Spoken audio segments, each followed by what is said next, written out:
Do you think you know what hard work really is? Are you sure you can imagine hunger, exhaustion, humiliation? Forget everything they told you in school. Here, your life is not your own. Here, the day begins before dawn with the overseer's shout and ends long after midnight when you have no strength left to eat, to cry, or even to dream. But before you get comfortable, make sure to like this video and subscribe to the channel and let me know in the comments which city you're watching from and what time it is there. I'm really curious to see who has joined us. Now get comfortable and let's begin. You wake up long before the sky is ready to lift its heavy, indifferent lid. The sound that pulls you from your damp straw mat is not the distant call of a rooster. Roosters are for the house. Your alarm is pain, steady and unremarkable, an ache that has seeped into your bones like swamp water in your skin. The smell is the first thing to greet you: sweat, mildew, a lingering ghost of last night's meat, and something sour you have learned to stop identifying. Your hands search for the edge of the blanket, but it is nothing more than an old potato sack, stiff from dried blood and fat.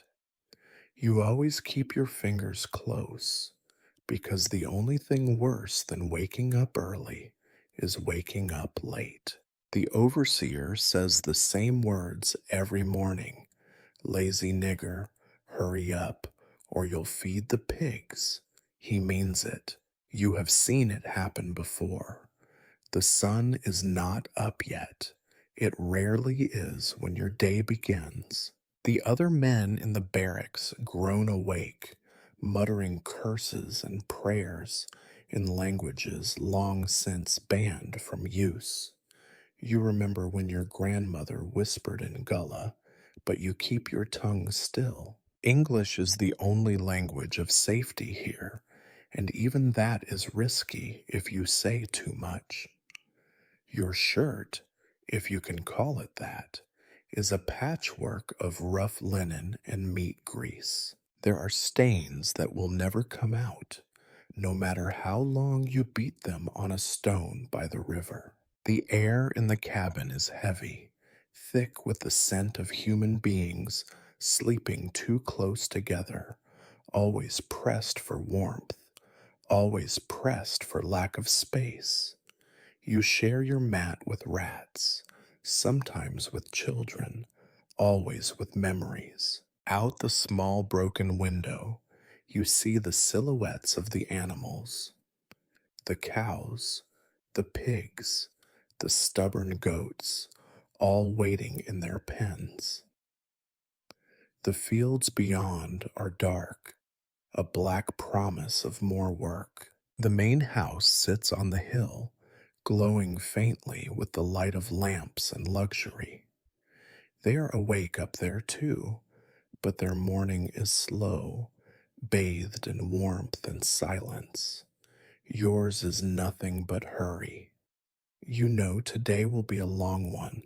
Every day is a long one. Sometimes you wonder if there ever was a day that was not stretched out like a flayed hide, all muscle and sinew and no fat. You can hardly remember the last time your body did not ache, the last time your mind was not weighed down by dread. You are the butcher. That means you wake up earlier than most, because the animals do not kill themselves, and the meat does not cut itself, and the master's family expects bacon for breakfast. There is no use in waiting. You rise, joints cracking like dried twigs. You pull on your shoes, if you still have any, leather soles with holes worn by years of mud and blood. The yard outside is slick with dew and manure. Somewhere, A pig screams, sharp and short, but you do not hurry. Screaming is normal here. Screaming is the sound of life and death and everything in between. You shuffle to the wash basin, dip your hands in cold water that smells of iron and rot. You scrub your face, not to get clean. Clean is a word for the white folks in the big house, but to remind yourself that you are still here, still able to feel the sting of cold, the sting of being alive. The others nod to you, some younger, some older, all tired in ways that cannot be fixed with rest. There is no breakfast for you yet. First, you must make breakfast for everyone else. The logic is simple. You are worth less than the food you prepare. The best you can hope for is a scrap later, a bone with a bit of marrow, a slice of gristle you can chew when nobody is watching. The sky is finally turning the color of old milk, gray and tired. You hear the heavy steps of the overseer. His voice is loud, meant to remind you that this is not your world, not your life, not even your morning. He barks orders, already annoyed that the day is not over yet. You start to walk toward the shed, where your tools wait in a crooked line. The path is familiar, mud to your ankles, stones that make your feet ache, the cold bite of morning that never feels fresh. In this world, the only thing you own is your exhaustion. Today, like every day, you will cut, you will bleed, you will sweat and curse and pray. You will make meat for people who do not see you as a person. You will be reminded with every step, with every task, that your life is measured in pounds of flesh and buckets of blood. And when the day finally ends, when you collapse onto your filthy mat, you will know that you must do it all again tomorrow, and the day after that, and the day after that, until your hands give out or your mind goes dark. In the dark before dawn, as you begin the motions of another day, you almost wish you were one of the animals. At least their suffering is brief. You wear the same shirt every day, and the shirt wears you back. It is a rough, gray thing, stitched from old linen sacks, patched by hands that shake from hunger, so stiff with old grease that it almost stands up on its own. There are stains on this shirt that tell your whole story. Black smudges from the fire, deep red streaks from yesterday's slaughter, muddy prints from where you wiped your hands after hauling offal in the rain. You once tried to wash it clean in the creek, beating it against a stone like the older women taught you, but the water only turned pink and the shirt stayed the same. Your pants fare no better. The cloth is thin, patched with whatever scraps were left after the master's family made new curtains. You cinch the waist with a piece of twine, the rope biting into your hip bones. Shoes, if you have them, are more holes than leather, but even barefoot is better than nothing when the mud is warm and the stones are few. Dressing, if it can be called that, is not an act of dignity. It is just something you do because to walk naked through the yard would be one more thing for the overseer to beat you for. So you pull your clothes over your skin, scratchy and cold, and step outside into the beginning of another day. The air outside is thick with sound. The animals are up before you, Cows bellowing for feed, pigs snuffling through their own filth, chickens clucking with the endless energy you wish you could borrow. Somewhere, a dog barks, reminding you that the master's property is always guarded, even when it sleeps. The air smells of everything rotten and alive at once. It seeps into your hair, your skin, your lungs, and when you sweat, which you will do soon and all day, the stench is something new, sharp and bitter and inescapable. You hear the other slaves waking up in their cabins. They cough, they groan, someone whispers a short prayer, and someone else curses under their breath. There is always a baby crying. Always. Even on the days when you feel like your own bones are too tired to hold you up, the babies keep reminding you that time moves forward, dragging everyone with it, whether they want to go or not. The sky is a dirty gray, not yet morning, not quite night. Somewhere in the big house, someone strikes a match and lights a lamp. You cannot see their faces, but you know their silhouettes, the master's sons, half dressed in nightshirts, peering down from their windows as if to remind you that they own everything you can see. You imagine their sheets, soft and white, untouched by blood or filth. You imagine the food on their table, the way they will complain if the bacon is not crisp, the eggs not fluffy enough. You imagine them moving through their morning, untouched by the world you know so well.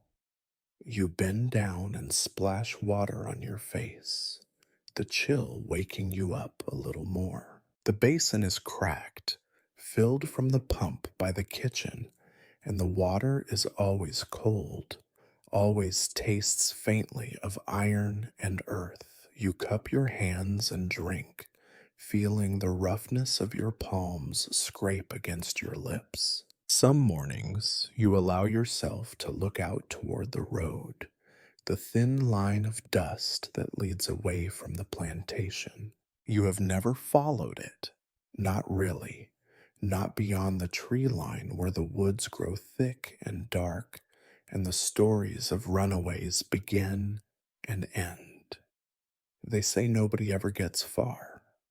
Dogs always catch you, or white men with guns, or hunger. But you let your eyes follow the road anyway, just for a second, before you turn back to the yard, to the reality of chores and knives and screaming pigs. The first real sound of authority is the overseer's voice, booming and impatient, echoing across the fields. He calls your name, and not your real name either, but the name they gave you, the one that makes you feel small and thin and not real at all. You straighten your back, because slouching is another thing they beat you for, and you answer, loud enough to be heard, but not so loud as to seem disrespectful.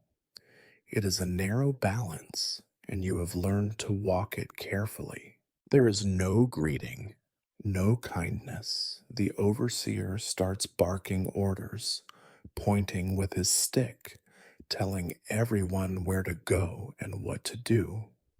You are to check the pens, sharpen the knives, get the first hog ready for slaughter.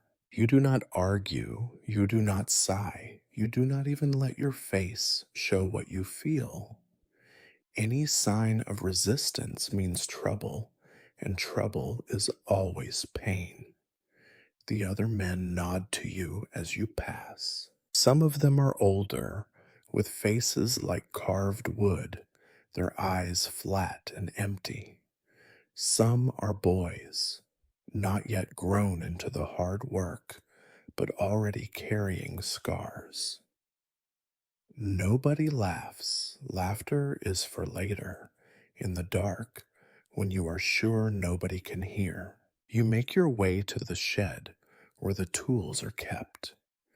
The door hangs crooked, and the smell hits you before you even step inside. Old blood, rust, spoiled fat, and the sweet, sick smell of rot. The knives are on the table, blades dull from use. You take them, one by one, and check the edges with your thumb, careful not to cut yourself. Cuts get infected fast, and a sick butcher is a dead butcher before long. As you begin to sharpen the knives, the grindstone squeals, echoing across the yard. It is a familiar sound, a morning ritual as much as anything else. The others hear it and know the day has truly begun. The sound of the stone, the hiss of the blade, these are the real bells of your morning. By now, the yard is alive with activity. Women hauling water, children chasing chickens, men hauling sacks of feed. The overseer's voice cuts through it all, always impatient, always angry.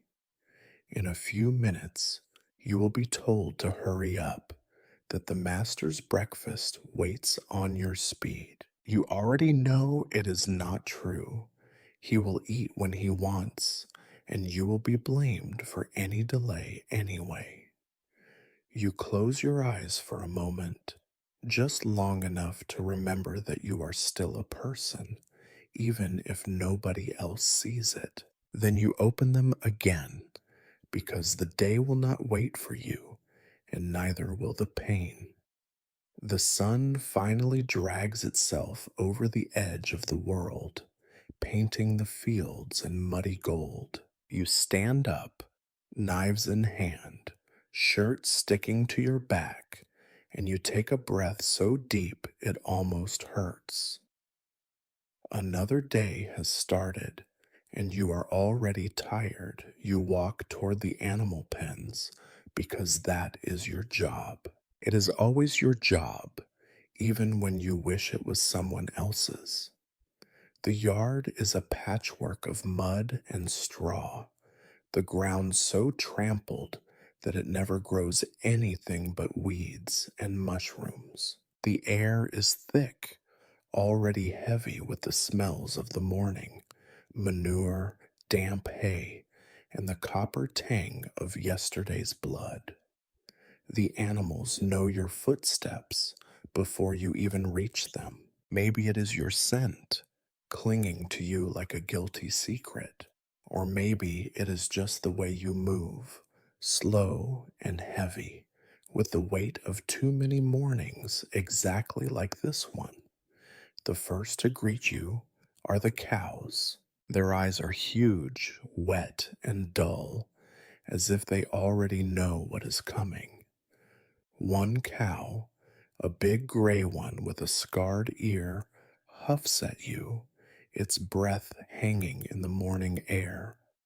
It does not move, not even when you come close. You put your hand on its broad head for a moment, feeling the warmth under the fur, feeling the way it tenses.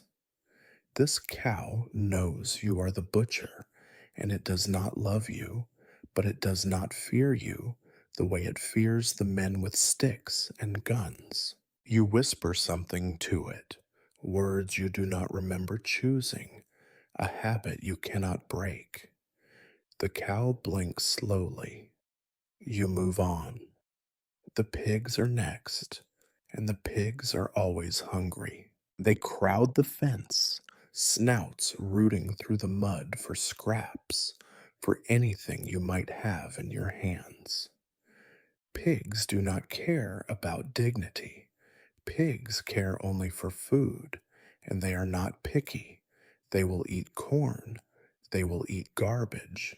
They will eat each other if they get hungry enough. Sometimes, When you drag a carcass to the pit, you hear the squeals and you do not look back. You check the pen locks, making sure they are closed tight. A pig loose in the yard means trouble, running, chasing, a sore back, and an overseer yelling until his voice goes hoarse. There is a story about a runaway pig and a slave boy who lost track of it. You do not remember how the story ends, but you remember that the boy limped for weeks after. Goats come next. Goats are stubborn, mean, and smarter than most of the people on the plantation, if you are being honest. They climb in anything, eat anything, escape whenever they can. One brown goat eyes you from the corner of the pen, daring you to come closer. You do not. The last time you tried to pet a goat, it butted you so hard you saw stars. The bruises lasted longer than your patience. Chickens are everywhere, underfoot, in the corners, roosting on the fence posts, clucking and scratching and fighting over crumbs. You wish you could hate them for the noise, but their eggs mean there is something to eat, at least for the children, at least on good days. You remember when you were a boy, smaller than you are now, and you chased chickens for fun. Now you chase them for work. Fun is something you had to leave behind, somewhere in the muddy yard. The yard is loud with animal voices, a chorus that never stops. Some mornings you wish you could hear something else, a river, a church bell, even just silence. But here, the animal sounds are the music of your life, and every note is a reminder that you are not free. You move from pen to pen, checking the animals for wounds, for sickness. A sick animal is a disaster. If you do not spot it early, it will infect the rest. The master's losses are your losses. The blame is always yours. So you look for coughs, for limps, for eyes that do not shine. Sometimes you whisper to the animals because it is easier than talking to people. Sometimes you think they listen. Sometimes you think you are just losing your mind. You remember the stories the elders used to tell, stories about animals that could talk, animals that were smarter than any human, animals that escaped and ran free in the woods. You wish you believed those stories still. Now, when you look at the animals, you just see work. Work to be done, flesh to be cut, blood to be spilled. The magic is gone, replaced by the daily need to survive. The pens themselves are falling apart, patched with whatever wood and wire you can find. You do your best to fix them, knowing that nothing you build lasts for long. The mud eats everything. The rain makes the wood rot, and the animals do not care about fences when they want out. Still, you keep trying, because not trying is worse. Not trying means trouble, and trouble means pain. You notice a calf limping in the far corner. You make a note to watch it, to tell someone later, knowing full well that nobody will care until it is too late. You have seen enough animals die slow, ugly deaths. You have cleaned up the mess after. You do not want to do it again. The last stop is the old mule standing by itself in a crooked shed. The mule is older than you, its face gray and sad, eyes half closed. You pat its neck, gentle as you can. You like the mule. It does not ask for much. It does not make trouble. Some days you feel like the mule, tired, patient, waiting for something that will never come. You finish your rounds, hands already sticky with sweat and dirt. The sun is higher now, the sounds of the yard louder. Somewhere a bell rings, maybe for breakfast in the big house, maybe to call the field hands to work. You know it is not for you. You wipe your hands on your pants, smearing more filth into the fabric. You take one last look at the animals, wondering how many will survive the week, the month, the season. You wonder if anyone will remember them when they are gone, or if they will be forgotten, like the names you left behind, like the stories you no longer tell. You turn back toward the shed, toward the knives and the blood, and the endless grinding work of making meat out of life.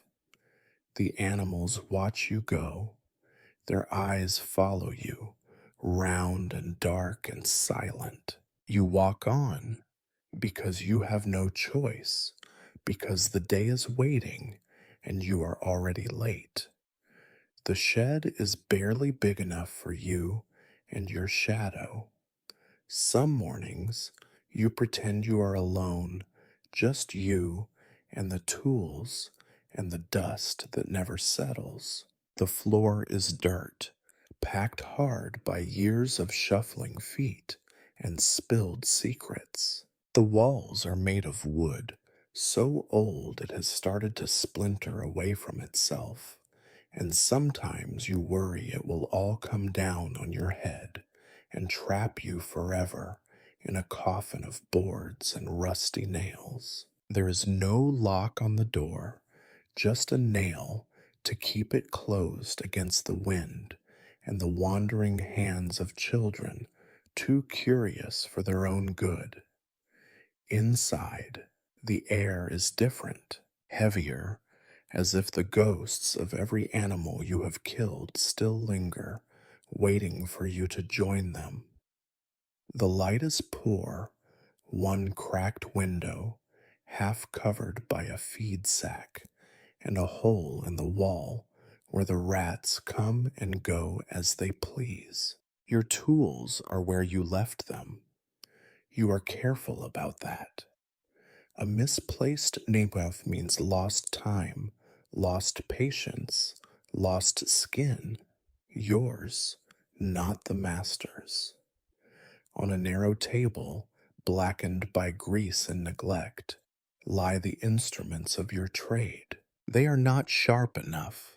They are never sharp enough. There are 3 knives, a big one for slicing, its handle worn smooth as river rock, a smaller one for finer work, its tip broken from where you tried to pry a bone loose and failed, and a third, the skinning knife, as thin and curved as a crescent moon. You have an axe, too, not the kind the field hands use for chopping wood.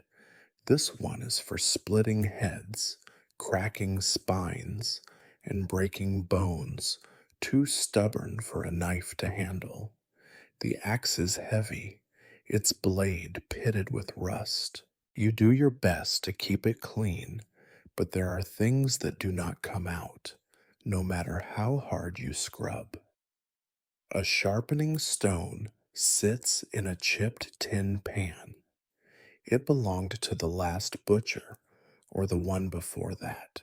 You do not remember his name, but you remember how he limped, and how he always spat before sharpening his blades, as if a little spit would make the work go smoother. You have picked up the habit, though you know it does not help. Some days you wonder if you are becoming him, if every butcher is just a shadow of the one who came before, doomed to repeat the same motions, the same mistakes, until there is nobody left to remember. There are barrels, too, 3 of them, lined up against the far wall. One for scraps, one for fat, one for things that cannot be named. The barrels are never empty. Flies find their way in, no matter how tightly you pound the lids down, and sometimes you open a barrel and wish you had not. The smell is enough to make your eyes water, enough to make your stomach twist. You do not remember the last time you ate meat without thinking of those barrels, of what gets left behind, of what never quite leaves your hands, even after you wash and wash and wash. You set to work because there is nothing else to do. The grindstone screeches, the knives hiss against its surface, sparks dancing in the half light. It is almost a ritual, a thing you do without thinking, your hands moving faster than your mind. The edge of the blade grows bright, reflecting a sliver of your face, a stranger's face, tired and lined and older than you should be. You check the axe, testing its balance, its weight. The handle is loose, but there is no time to fix it now. You will have to be careful. A careless swing means broken fingers, and broken fingers mean no work, and no work means punishment. You still remember the last time you saw a man with useless hands. The master made sure everyone remembered. The lesson was not lost. You sort through the other tools: hooks for hanging carcasses, saws for bone, buckets for blood, cloths for wiping up the mess. Everything is stained, everything is cracked, everything is a reminder that you are not meant to have nice things. Sometimes you see the master's tools, polished and perfect, and you wonder what it would feel like to work with steel that bites clean and true. Then you remember that even the sharpest blade cannot cut you free. A dipper for water hangs by the door. You take a drink, the water cold and metallic, and spit the first mouthful on the grindstone out of habit. You remember the stories your mother told you about men in Africa who sharpened blades before battle, before the hunt, before the ceremonies that turned boys into men. Here, there are no ceremonies, there are only chores. The light through the window grows stronger, turning everything the color of old bones. You wrap a rag around your hand, a bandage against blisters and bad luck. It will not help, but you do it anyway. Small rituals are all you have. Sometimes the younger boys come to watch you work. They stand in the doorway, wide eyed and silent, watching as you make the blades sing. You do not tell them to go away. Someday, one of them will take your place. Someday, the tools will be theirs, and the only advice you have is this: never let your mind wander. That is how accidents happen. That is how mistakes become scars. When the knives are sharp enough, never sharp enough, but as close as you will get, you lay them out on a cloth, handles lined up like soldiers, blades pointed away from the door. The axe you lean against the wall, close enough to reach, but not close enough to trip over. You check the barrels, lifting the lids, breathing through your mouth to keep the worst of the smell away. You count the hooks, the buckets, the saws, telling yourself that this is just another day, just another morning. There is a rhythm to all of this, a grim, grinding rhythm that gets you through the hours, through the work, through the pain. You do not think about the animals, not yet. You do not think about what comes next. You keep your mind on the tools, on the edge of the blade, on the small things you can control. Everything else is too big, too dangerous, too much. Outside, you hear the overseer's voice, barking your name, telling you to hurry. The master wants his meat, and the meat does not care about your feelings, your memories, your aching hands. You gather the tools in your arms. The weight is familiar. The weight is your life, and the day has only just begun. The sound of the overseer's boots reaches you before his voice. You know that rhythm, the heavy, impatient steps, always a little too loud, always meant to remind everyone exactly who is in charge. The door of the shed slams open, making the old boards shudder, and there he stands, silhouetted in the rising sun, all whip and scowl, hands on hips, eyes already searching for mistakes. He does not greet you. No, good morning. No, how are you? Words of politeness are not for people like you. He barks your name, his version of your name, not the one your mother whispered in the dark when you were small. He calls you boy, even though your back is bent with years of work. Your face is carved with lines that come from seeing too much, too soon. When the overseer speaks, you listen. That is the rule. That is what keeps you breathing. Get moving, he says, pointing at you with the stick he always carries. We're behind already. Master wants pork on the table before breakfast bell rings.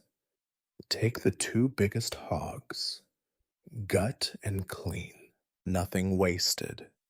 He lists out the tasks as if he is reading them from the sky, as if they are holy law: slaughter, scald, scrape, gut, chop.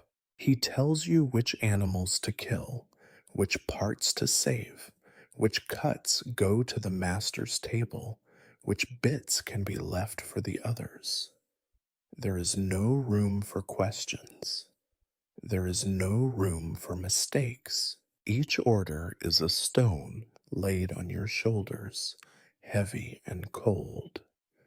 Sometimes you wonder if he does it for fun, if he wakes up every morning hoping to catch someone moving too slow, working too carelessly, thinking too much. You have seen what happens to people who think too much.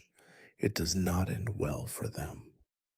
He points to the boy standing by the door, barely old enough to hold a bucket, his eyes wide with sleep and worry. You help him. Do not get in the way. And if you drop anything, I'll have your hide. You nod, keeping your face blank, your eyes down. Looking the overseer in the face is a kind of challenge, and challenges get you hurt. You learned that early. He moves on, shouting at the women hauling water, the men heading out to the fields, the children trying to disappear into the shadows. Everyone is a target. Everyone gets a piece of his anger. He does not care who hears him. In fact, that is the point. His voice is the law, and the law here is pain. You gather your tools and step out into the yard, the boy trailing behind, clutching the handle of a battered bucket. The morning is in full swing now, the yard alive with movement and noise. Dogs bark, pigs scream, people hurry from place to place, hoping not to be noticed, hoping to make it through the day in one piece. You head for the hog pen, counting the animals as you walk. You know every pig by sight, by sound, by the patterns of mud on their backs. You know which ones are slow, which ones are mean, which ones will make trouble when the time comes. Today, the overseer wants the two biggest. You can see them right away. A pair of sows, fat and restless, pushing the others aside as they root through the muck. You know it will not be easy. It never is. You set your tools down on a clean patch of straw. Clean, meaning not quite as filthy as everything else, and check your knives one last time.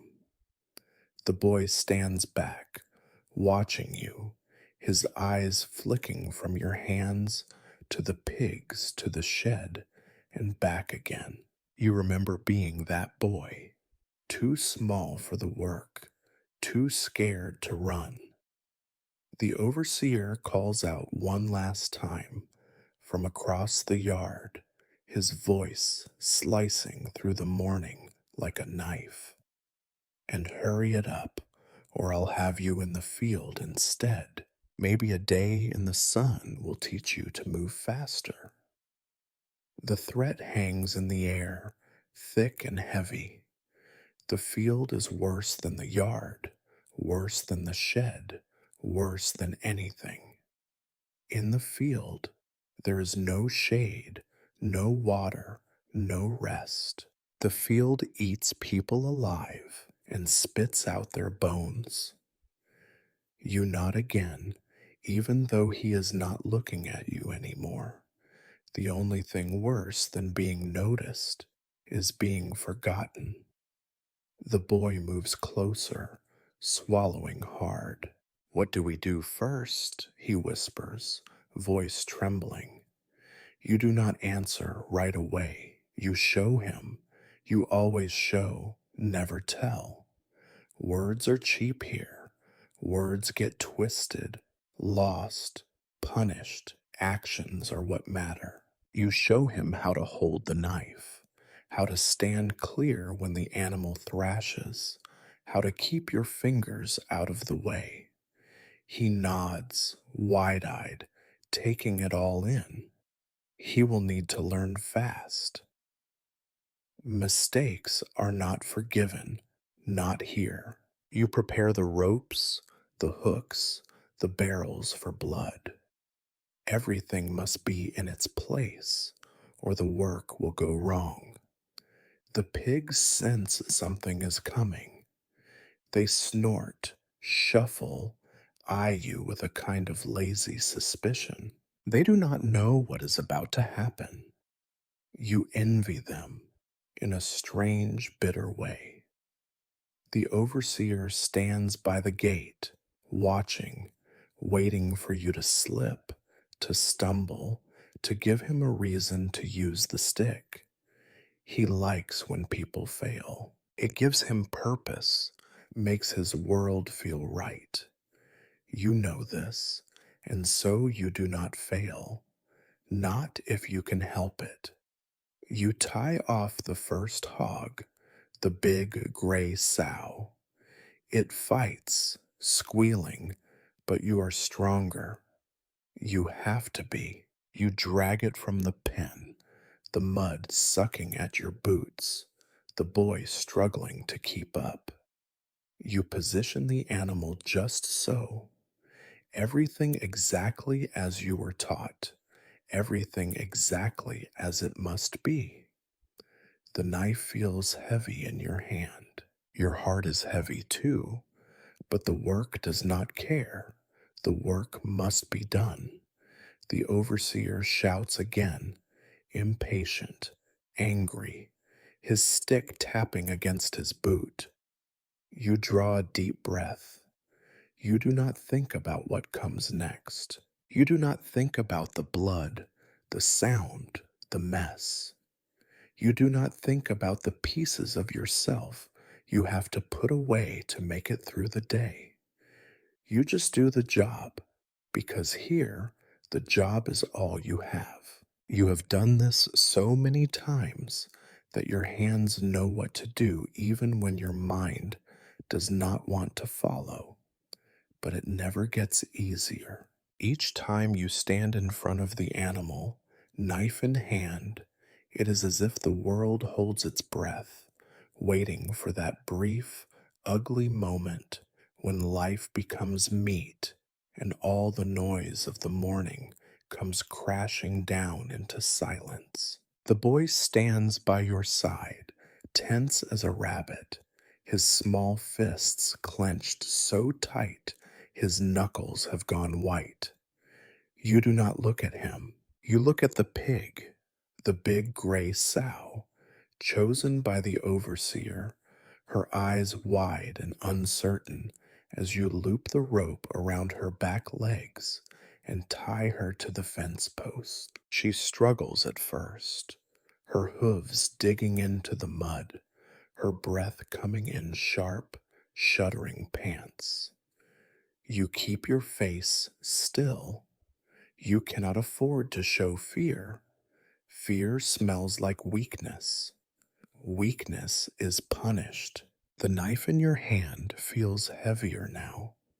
It is sharp enough, but not sharp enough to make this easy. You grip it tighter, the handle slick from last night's work. Around you, the other animals watch with dull, curious eyes. The boy looks at you, waiting for the signal to turn away, but you do not give it. He needs to learn. He needs to see. There is a ritual to this, as old as the land itself. You speak a word under your breath, not in English, not in any language the overseer would recognize. It is something older, a scrap of memory from your grandmother's stories, a prayer for mercy, or maybe just for silence. Nobody ever told you if it works, but it is all you have. You press the knife against the pig's throat, feeling the muscle jump under your hand. For a moment, you hesitate, not because you care about the pig, though maybe in some small way you do, but because you know what comes next. The scream, the spray, the sudden violence that turns the quiet morning into something else entirely. You draw the blade in one clean motion, as quick and deep as you can. Blood gushes out, hot and bright, splattering your arms, your shirt, the ground at your feet. The pig thrashes, legs kicking, eyes rolling, mouth opening in a sound that is not really a scream, not really anything you can name. The boy jumps back, almost drops the bucket. You do not flinch. You have learned not to flinch.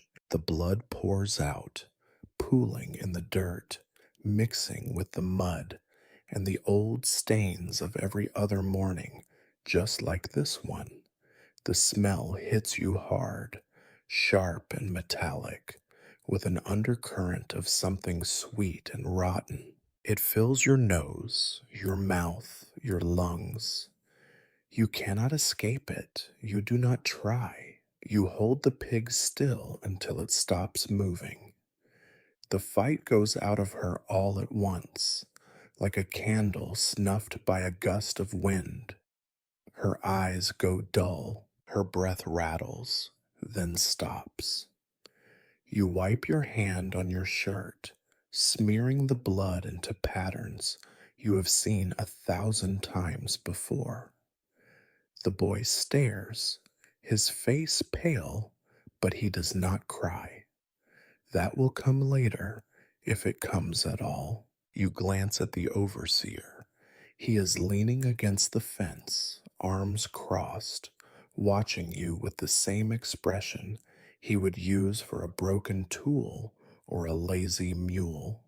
He is not interested in the suffering, only in the speed. You move quickly, not for him, but for yourself.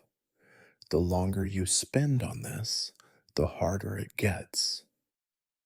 Next comes the scalding. You drag the carcass to the barrel, muscles straining, boots slipping in the muck.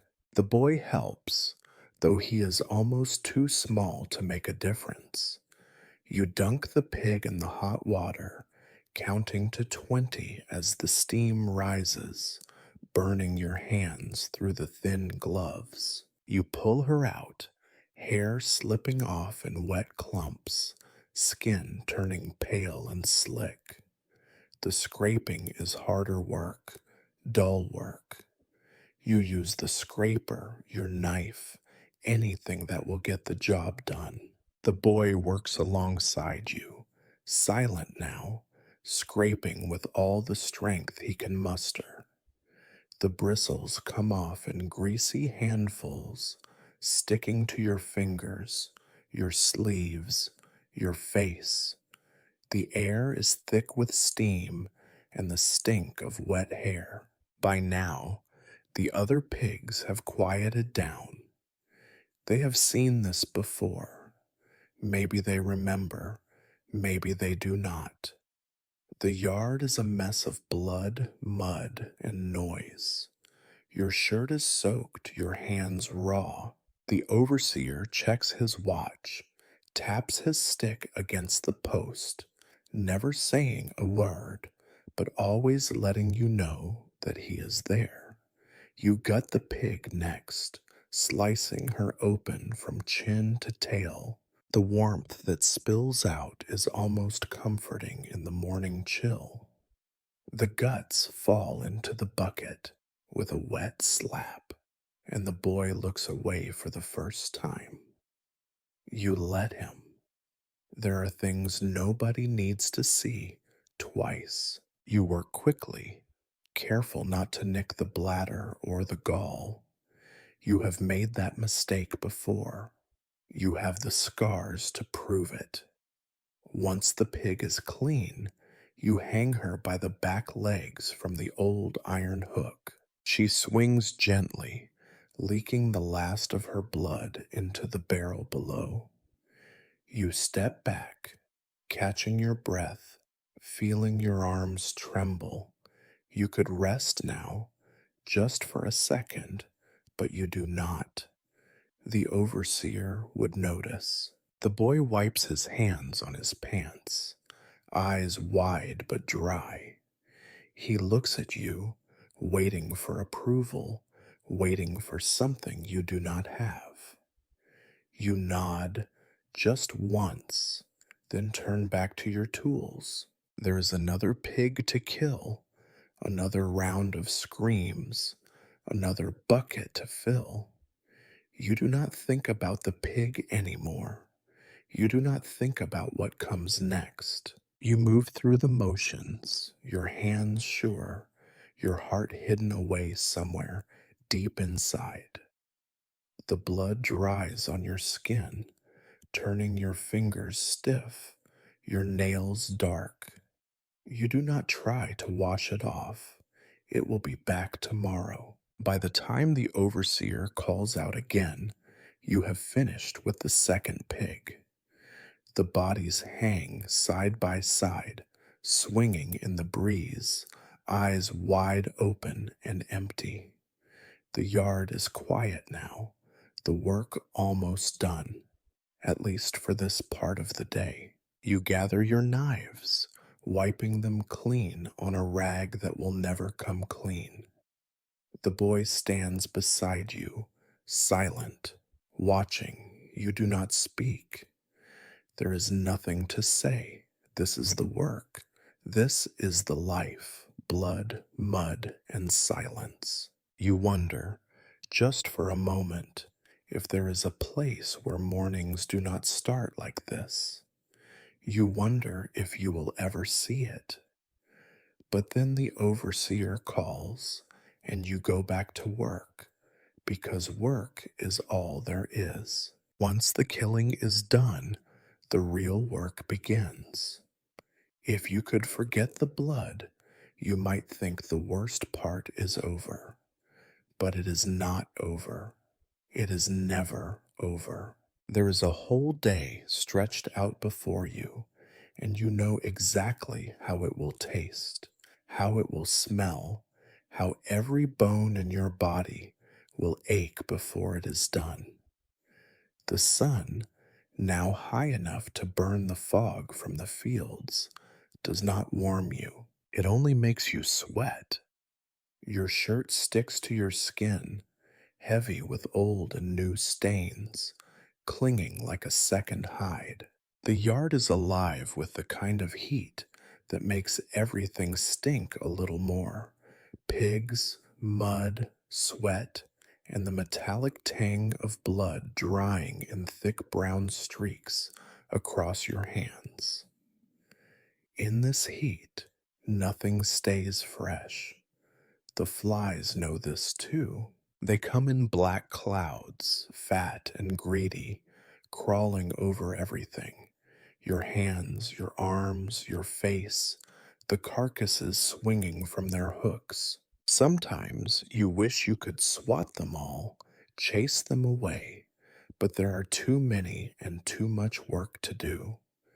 Instead, you twitch your shoulders, shake your head, wipe your brow, and keep going. Flies are just another part of the day, just another bit of misery that nobody notices but you. You start with the largest sow, your knife sliding through skin and fat, muscle and sinew, making the cuts the way you were taught, long, smooth, practiced.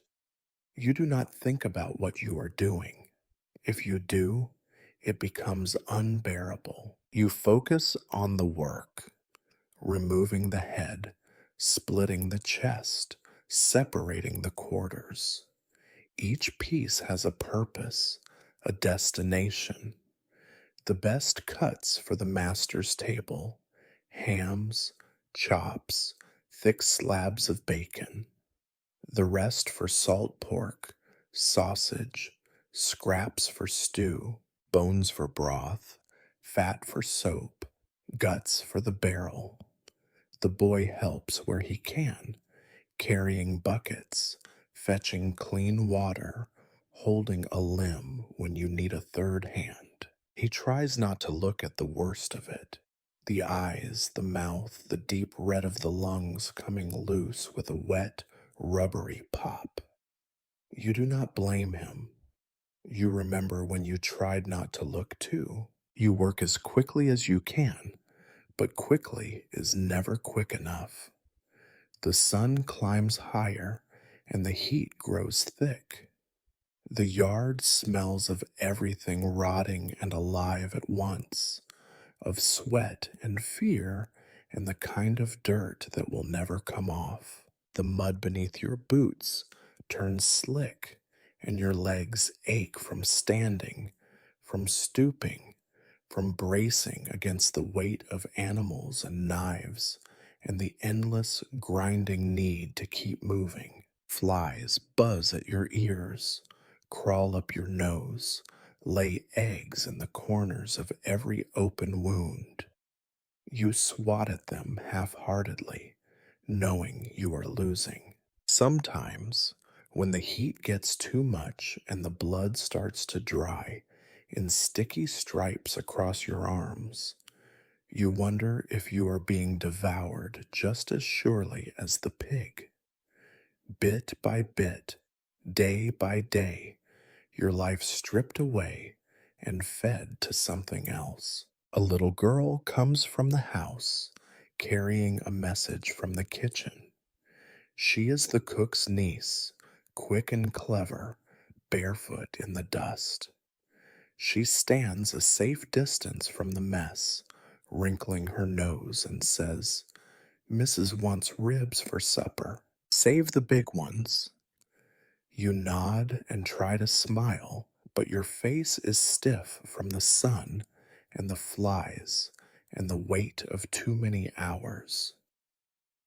She does not linger. Nobody lingers in the yard unless they have to.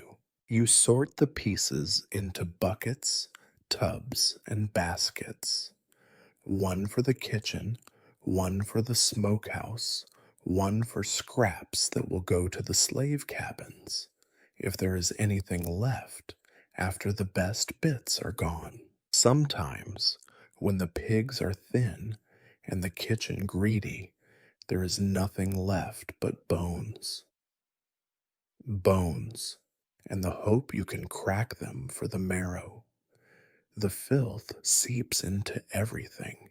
Your fingers are slick with fat, your shoes caked with mud and blood and offal. The tools are slippery, the handles stained. You wipe them on your pants, on rags, on the grass, but they are never clean. Clean is a dream for someone else, someone who never stands where you stand. A pair of young boys from the field come to watch for a moment, their eyes wide, their mouths shut. You do not chase them away. Maybe they are learning, or maybe they are just hoping for a scrap. You hand them a bone each, and they run off, grinning like they have found buried treasure. Sometimes you hear laughter from the big house, a sound so out of place, so strange in the sticky, blood-warm air that it makes you pause for a second. You wonder what they find so funny. What could possibly make someone laugh when there is so much misery leaking out of the ground? But you keep working because the meat will not cut itself. The pigs will not carry themselves to the kitchen, and nobody up there is going to help you. By midday, your arms are tired, your back is a knot of pain, your throat burns from the smoke and the stink and the sun.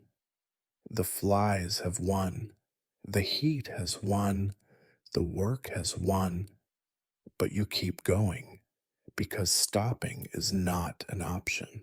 Stopping is for people who have a choice. Sometimes you catch yourself humming an old tune, the kind your mother used to sing in the evenings, back when the world was a little less cruel and your hands were not always covered in someone else's blood. The tune drifts away, swallowed by the buzzing of the flies, the shouts from the field, the distant clang of the dinner bell. When you are finally done, if you can ever call it done, you look around at the yard, blood and bones, meat and mess, sun burning down on a world that does not care. The pigs are gone, turned into something else. The boy gathers up the last scraps, and you wash your hands in a bucket that turns pink with the first dip. You know it is useless.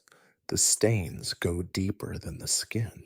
You wipe your face with a sleeve and stare at your own shadow, stretched long and thin across the mud. It looks like someone else, someone older, someone broken. You know that shadow. It follows you everywhere. Somewhere in the kitchen, the cook will be getting ready to make a feast from the best you have to offer. Somewhere in the cabins, the others will wait to see what, if anything, you have managed to save for them. Somewhere in the fields, another day grinds on us, the sun burning, the flies buzzing, and you, always you, making meat out of something that used to be alive. You gather your knives, your buckets, your bones. The yard is quiet again, except for the flies. You move on to the next chore, the next humiliation, the next piece of the day, because that is all there is. You do not remember the last time you saw a table laid for a feast, but you know what it looks like. You see it from a distance, sometimes, when the house doors are open and the smell of roasted meat floats out across the yard. The master's table is set with fine white cloth, silver cutlery, glasses that shine like the morning dew. They eat with clean hands. They laugh with clean mouths. Their plates are full, and their bellies never growl with hunger. You know exactly what is on those plates because you put it there. Every chop, every slice of bacon, every roasted rib is your work, your sweat, your small skill honed by endless days of carving meat in the heat and the filth. But you are never invited to sit. You are not even allowed to watch. If you linger too close to the kitchen door, the cook shoos you away with a frown and a warning glance. Move along before someone sees you, as if just looking at the food might steal some of its flavor. You do not need to see it to know who gets the best.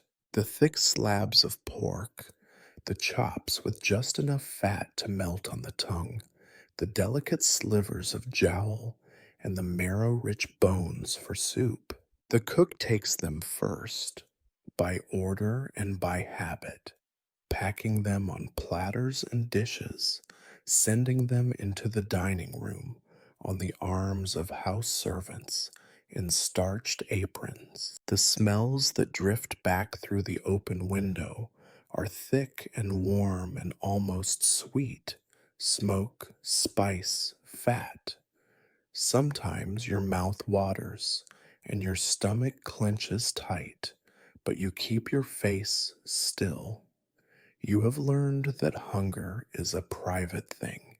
It is a shame to let it show. You wait by the kitchen door for your moment, not for food, no, not yet, but for the word, what's left. The cook is busy, moving from pot to pan, barking orders at the younger girls, stirring, tasting, always keeping an eye on the door in case the master's wife comes in to complain about the gravy or the color of the meat. The cook knows how the day goes. She has been here longer than you, and you trust her not because she is kind, but because she is fair as anyone can be in a place like this. When the house is fed, when the kitchen is cleared and the best is gone, the cook calls you back in. You can take what's left, she says, and that is your permission, your prize for a day spent with your arms deep in blood and fat. Sometimes there is almost nothing, a pile of bones scraped clean, a strip of gristle, the burnt edge of a roast.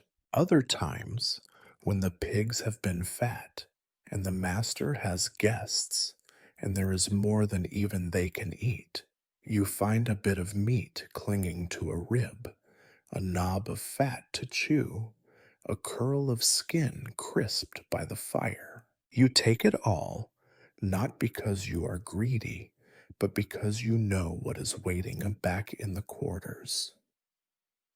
Children with hollow eyes, old men with shaking hands, women who worked all day and still have hours to go before they can sleep. You are not the only one who is hungry. You are not even the hungriest. You wrap the scraps in an old cloth, hide them in a bucket under a layer of potato peelings, and carry them away as quick and quiet as you can. If the overseer sees you, he will take it for himself or beat you for stealing, and you do not want either.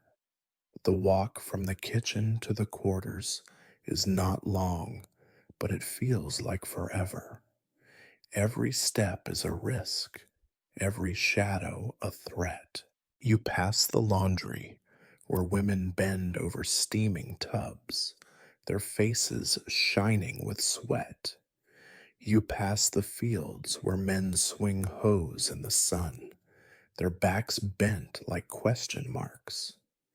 You pass children playing in the dust, their laughter thin and wild. You do not meet anyone's eye, you do not wave. You just walk, head down, carrying a meal that is not enough for anyone, but will have to be enough for everyone. In the quarters, the news spreads fast. There's meat. That is all it takes. People gather in the dark, low ceilinged cabin where the only table is rough wood, the only dishes chipped and mismatched. The children come first, eyes wide, fingers twitching with hope. You give them the best piece, a chunk of fat with a little bit of meat still clinging to it. They tear it apart with their teeth, chewing, swallowing, licking their fingers for every last taste. The women come next, sharing what is left among themselves, passing the scraps from hand to hand, mother to child, wife to husband. The old men take their share, careful and slow, as if each bite might be the last. You wait until everyone else has eaten, then take what remains. A knuckle bone, a ragged strip of skin, a spoonful of broth left at the bottom of the pot. It is not enough. It is never enough.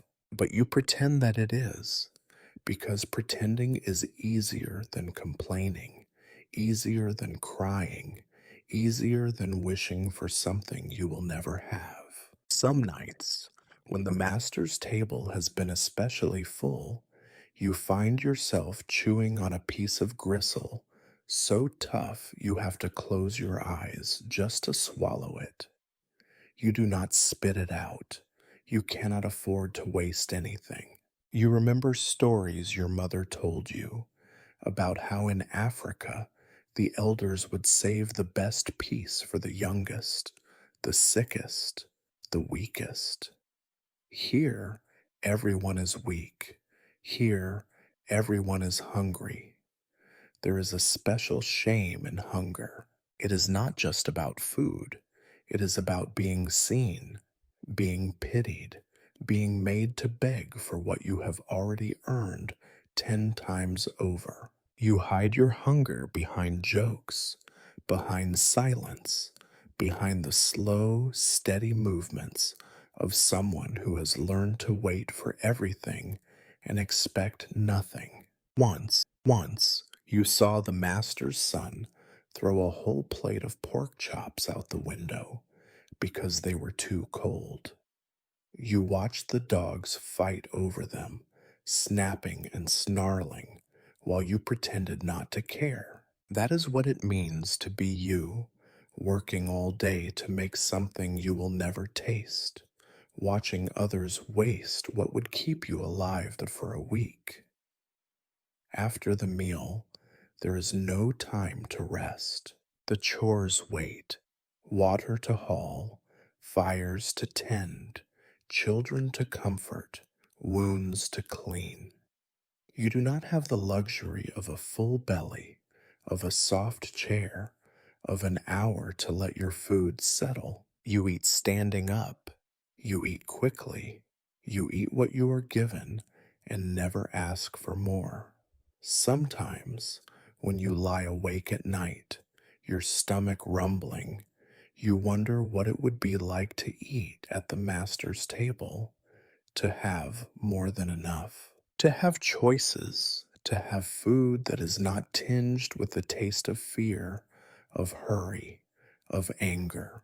But morning always comes, and with it the same old hunger, the same old scraps, the same old work. You gather your knives, your bucket, your piece of gristle, and prepare to do it all again.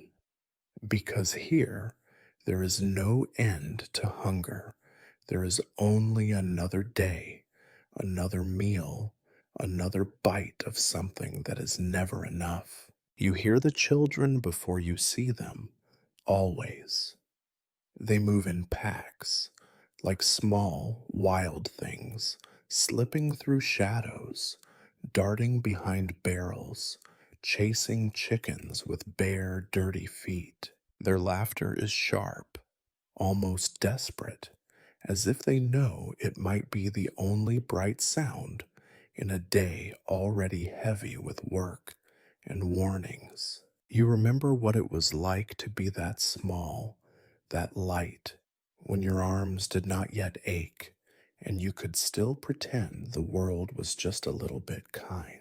In the mornings, the older ones come to the yard first, wiping sleep from their eyes, clutching battered tin cups for water. Their jobs are waiting: carry water, fetch firewood, gather eggs if the hens have not hidden them too well, catch a chicken if the cook is in a mood for stew. They do not complain. Complaints are for people who have the time and safety to waste on them. Here, you do not have that luxury, not even when you are 5 years old. Sometimes you find your own children waiting by the shed, their faces streaked with dust, clothes hanging off their thin shoulders, eyes wide and solemn. You do not greet them with hugs or kisses. Those are private things, reserved for the darkness of the cabin, where the overseer's eyes cannot see. Here, in the workyard, you teach them what they need to know: how to stay quiet, how to move quickly, how to listen for the sound of danger. Today, the smallest boy brings you a bucket, arms straining to keep it from spilling. He grins up at you, proud to help, not yet old enough to know how little pride is worth here. You take the bucket and ruffle his hair. That is all you can give him. He beams as if you handed him a gold coin. The girls help too, plaiting each other's hair in between chores, singing low and quick while they wash the knives, sweep the yard, scrub the stains from the killing floor with handfuls of sand. Their voices are thin and strong, weaving old songs into the air, turning work into something just barely better than drudgery. Sometimes, if you listen closely, you can hear the words change, their own verses hidden in the old ones, messages about dreams and escape and the names of babies who died before they had a chance to work. You teach them all what you know: how to hold a knife without cutting themselves, how to sharpen a blade with just the right angle, how to keep their fingers curled when they are gutting a chicken. You do it because you must. If you do not teach them, the overseer will, and he teaches with a stick, not a voice. His lessons leave scars that last. But you cannot protect them from everything. The world is full of dangers: snakes in the grass, nails in the mud, angry animals, angry men.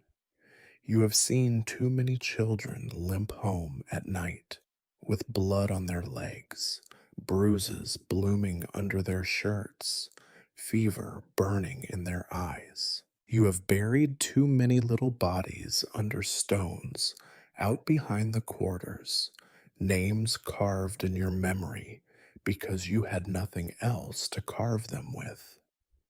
The children learn fear early. They know the rules before they know how to read. Do not look the master's children in the eye. Do not play too close to the big house. Do not answer back, even when you are right. Some rules are spoken, some are just in the air, understood without being said. They learn to freeze when the overseer's voice booms across the yard, to duck out of sight when strangers ride up the road, to work twice as fast when the sky darkens with the threat of rain.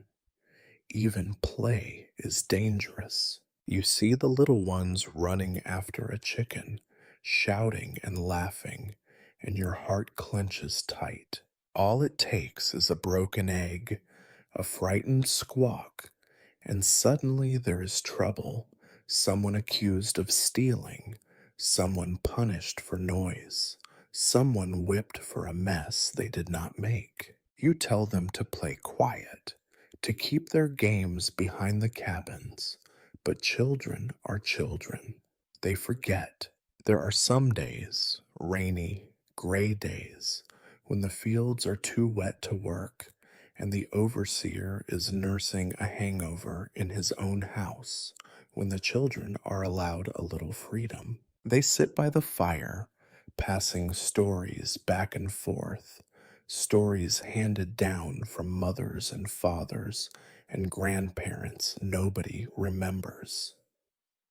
The stories are full of animals that talk, rivers that run backward, people who fly away home. You listen just for a minute and remember what it was like to believe in magic. But most days, there is no magic. There is only work, and the children work alongside you, their hands smaller, their steps quicker, but their burdens already too heavy. You see it in their eyes at night when they think no one is watching, the fear, the worry, the dull ache of knowing this is the only world they will ever know unless something, someone changes it for them. At the end of the day, when the sun sinks behind the trees and the last chore is done, the children gather together in a tangle of limbs and laughter. You see your own daughter holding her baby brother, rocking him gently on her hip as if she were already grown. You see the older boys teaching the younger ones how to throw a stone, how to tie a knot, how to make a whistle from a piece of grass. You see the girls sharing bits of bread, smoothing each other's hair, whispering secrets in the dark. Sometimes, when you watch them, you feel a hope so small it almost hurts. A hope that maybe, if you teach them well, if you keep them safe, if you show them how to survive, they will grow up to be something more than what the world wants them to be. Maybe they will find a way to fly. But then the night comes, and the work begins again, and the hope is folded away with the rest of your private things. You call the children in, count their heads, check their feet for cuts, their hands for blisters. You send them to bed with a story and a prayer, the same story, the same prayer, every night. Be careful, stay quiet, come home. You watch them sleep, curled together on straw mats, and you wonder if they dream of something better, something brighter, something beyond the fences and the fields and the endless hungry days. And when the rooster crows again, before the sun, you wake them gently, hand them a bucket, show them the tools, and teach them, again, how to survive. Because here, that is the only lesson that matters. If the sun is a constant on the plantation, so is the overseer. You do not need to see him to know where he is. His presence travels on the wind, a chill that makes everyone stand a little straighter, move a little faster, keep their eyes on their work. He carries a stick for the small things and a whip for the big ones. You have seen both up close. You have learned, like everyone else, to listen for the sound of his boots, the creak of his belt, the sharp edge of his voice. Fear is a lesson you never have to be taught twice. The overseer has eyes everywhere. At least, that is how it feels. Maybe he hides behind the barn door, just out of sight, waiting for someone to straighten their back, rub their aching hands, take a breath that is not earned.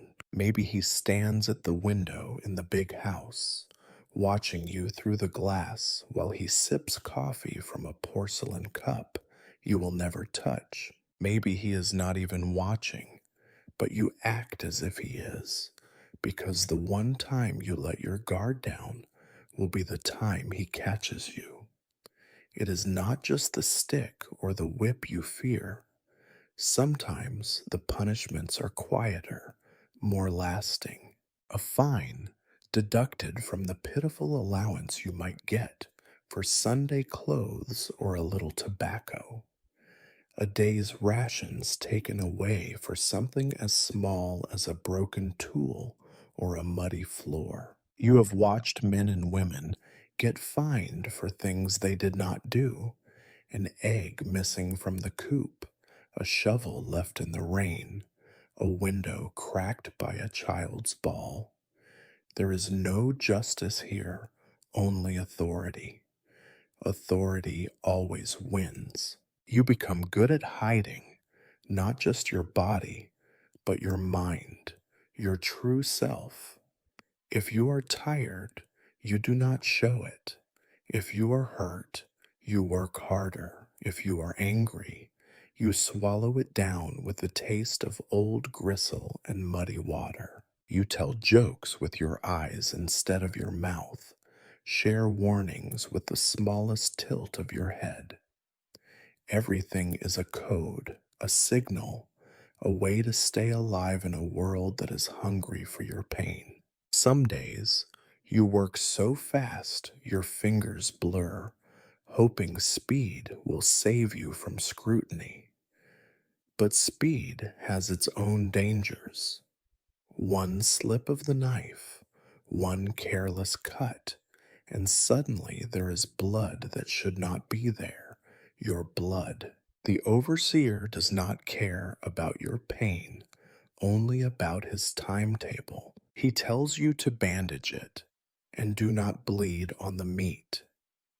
If you fall behind, he threatens you with the field or with the smokehouse, both places where the hours stretch long and the air is thick with punishment. Sometimes you try to hide in plain sight. You busy yourself with chores nobody wants, knowing the overseer is less likely to come looking where the work is dirtiest. The smell is worst. If you are lucky, you find a moment behind the shed to stretch your aching back, to let the sweat dry on your forehead, to steal a breath that does not taste like fear. But luck is a thin thread, and you have learned not to rely on it. At any moment, the shout could come, "You boy, what are you doing?" And you must answer quick and sure, never hesitating, never letting your voice tremble. The fines are one thing, the beatings another. You have seen the overseer swing the whip with no more feeling than a man knocking the dust from his boots. You have seen backs split open, old scars reopening, new ones blooming bright and raw. You have seen people beaten for stealing, for working too slow, for talking back, for looking in the wrong direction, for nothing at all. Sometimes the punishment is just a reminder you are owned, and nothing you do will change that. Children learn early how to disappear when the overseer is near.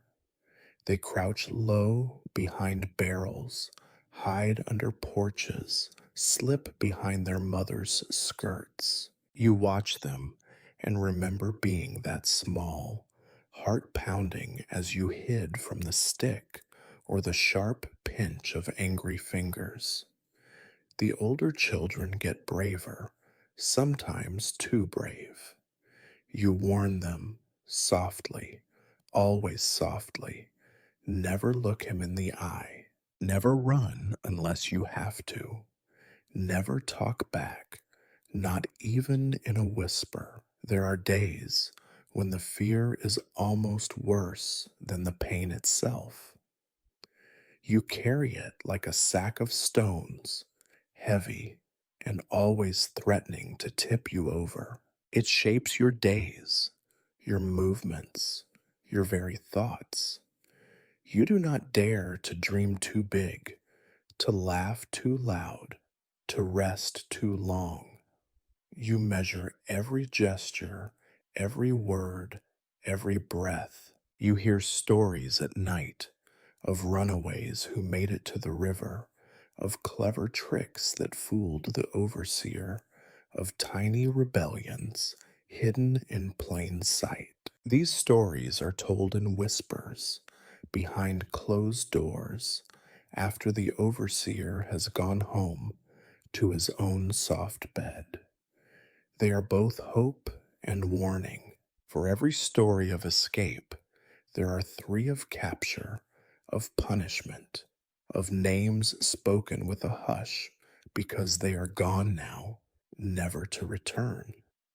Once you saw a man try to stand up for himself, just once. He spoke out, nothing wild, just a small protest about the rations, about a broken tool he could not fix. The overseer beat him in front of everyone, made an example. The lesson was clear. You are nothing. You will always be nothing. The man's eyes were never the same after. Sometimes you catch him staring at the sky as if he is looking for something he lost, something he can never get back. At the end of the day, when you finally drag yourself back to the quarters, you are grateful for every minute you were not seen, not singled out, not punished. It is a strange kind of relief, knowing you survived one more day without adding a new scar to the old ones. But the relief is always short lived. Tomorrow, the overseer will still be there, still watching, still waiting. You go to bed with the aches and bruises, the cuts and the hunger, and the certainty that you will wake up to the same fear, the same vigilance, the same need to hide. You teach your children the same, not because you want to, but because you must. Their safety depends on their silence, their speed, their skill at disappearing when the overseer walks by.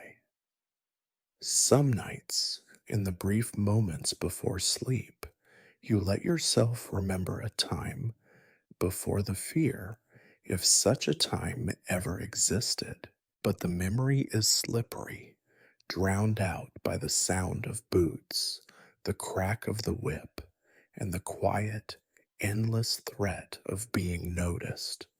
So you learn to hide in plain sight. You become a shadow in your own life, moving through the day with careful steps, always watching, always waiting, always trying to make yourself small enough to escape the overseer's eye. And when you cannot hide, when the punishment comes anyway, you grit your teeth, hold your breath, and tell yourself, survive, survive one more day, because that is the only way out, the only answer you are allowed. You do not remember when death became so ordinary. It did not happen all at once.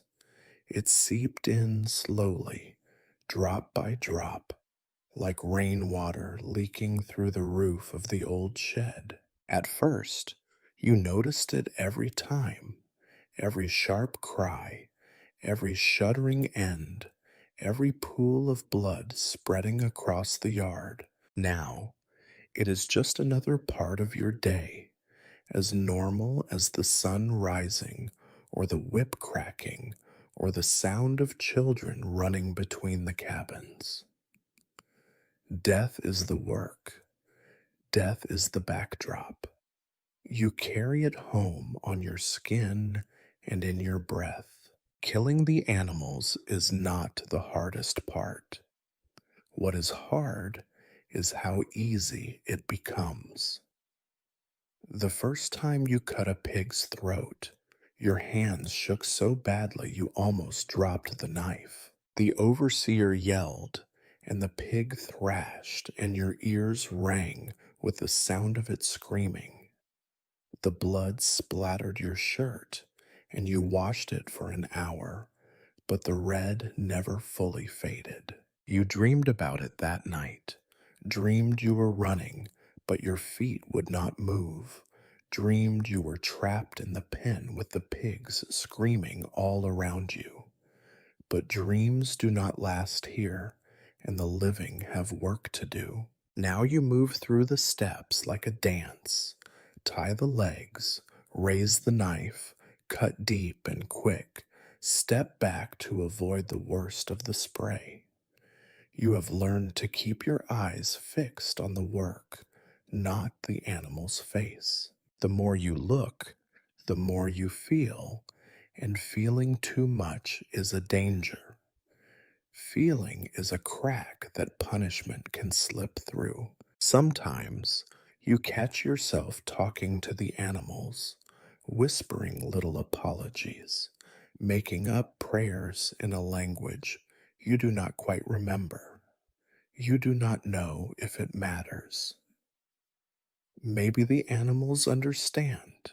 Maybe not.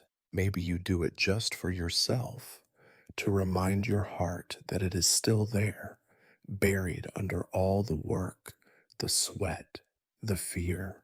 There are days when the deaths come quick and easy, a sharp cut, a fast bleed, a body gone still before you have time to think. Other days, the animals fight. They sense what is coming, or maybe it is just the way your hands move, the way the yard smells. A pig kicks out, knocks over a bucket.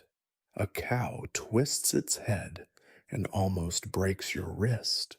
A chicken flaps hard enough to scratch your arms bloody. The overseer hates a mess. He blames you for every bruise, every broken bone, every ounce of waste. He says, if you were smarter, you'd be faster. If you were faster, you wouldn't bleed all over my yard. As if the yard could get any dirtier. Death is not just for the animals. You see it everywhere, every day.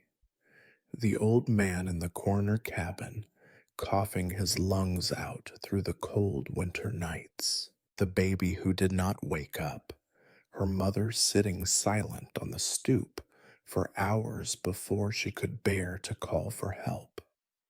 The woman from the fields who fell and did not get back up.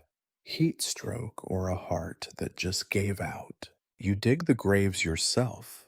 Sometimes you know the ground behind the quarters, the soft earth where the bones lie quiet.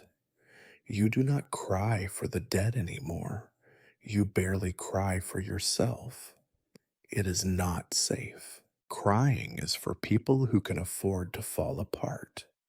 Here, every day is a little death. You let the pain slip away, wash off your hands, vanish into the air with the steam from the blood barrels. You teach the children not to ask questions when someone disappears, not to dwell on the empty bed, not to mention the name that has been swallowed up by the night. At night, the dreams still come, though they are softer now, faded around the edges. Sometimes you dream of fields that stretch on forever, of animals running free, of faces you do not know, but who look at you with kindness. Sometimes you dream of knives, knives that will not cut, knives that are too sharp, knives that slip from your hand and vanish into the mud. You wake up tired with the taste of iron in your mouth and you start the day again. You wonder sometimes if the master's family thinks about death as much as you do. You doubt it. For them, meat comes on clean white plates, cut into perfect pieces, hidden behind gravy and spices. They do not see the killing. They do not see the blood. Their animals live and die out of sight, as silent as ghosts. For you, there is no hiding from death. It is your work, your companion, the thing that waits for you in every shadow, every corner of the yard.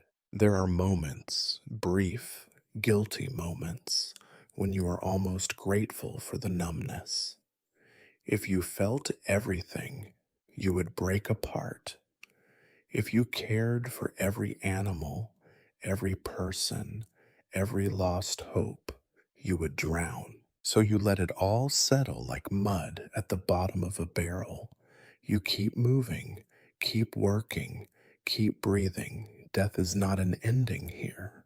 It is just another part of the day, another job to finish before the sun goes down.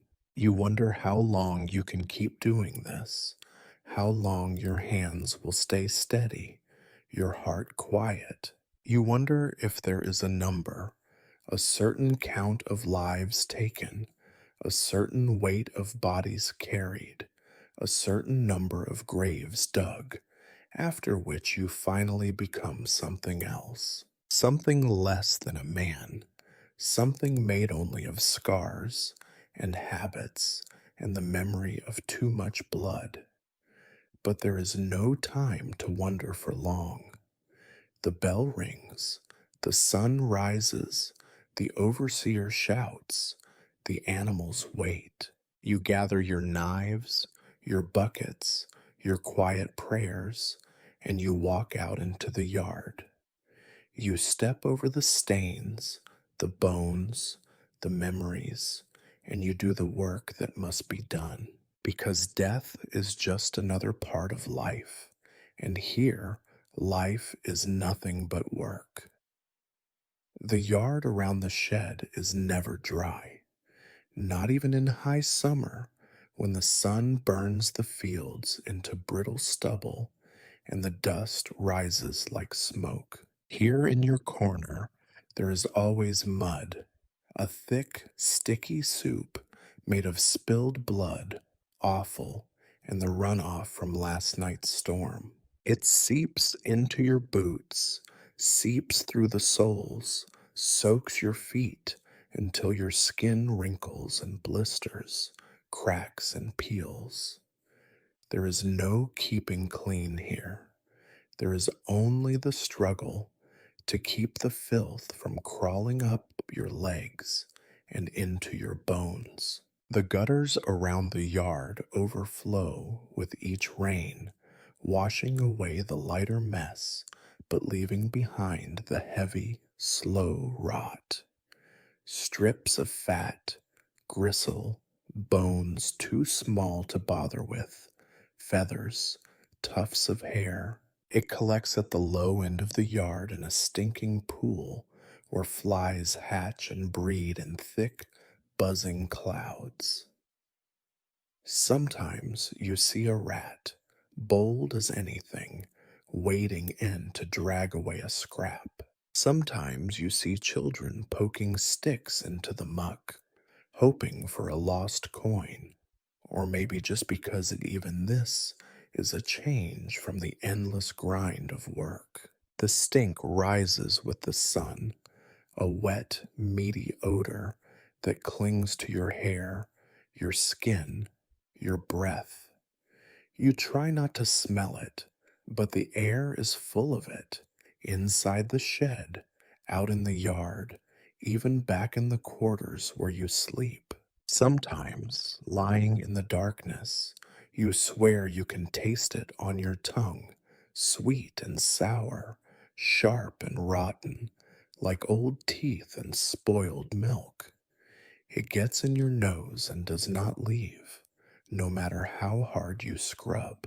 In this world, sickness is as ordinary as hunger.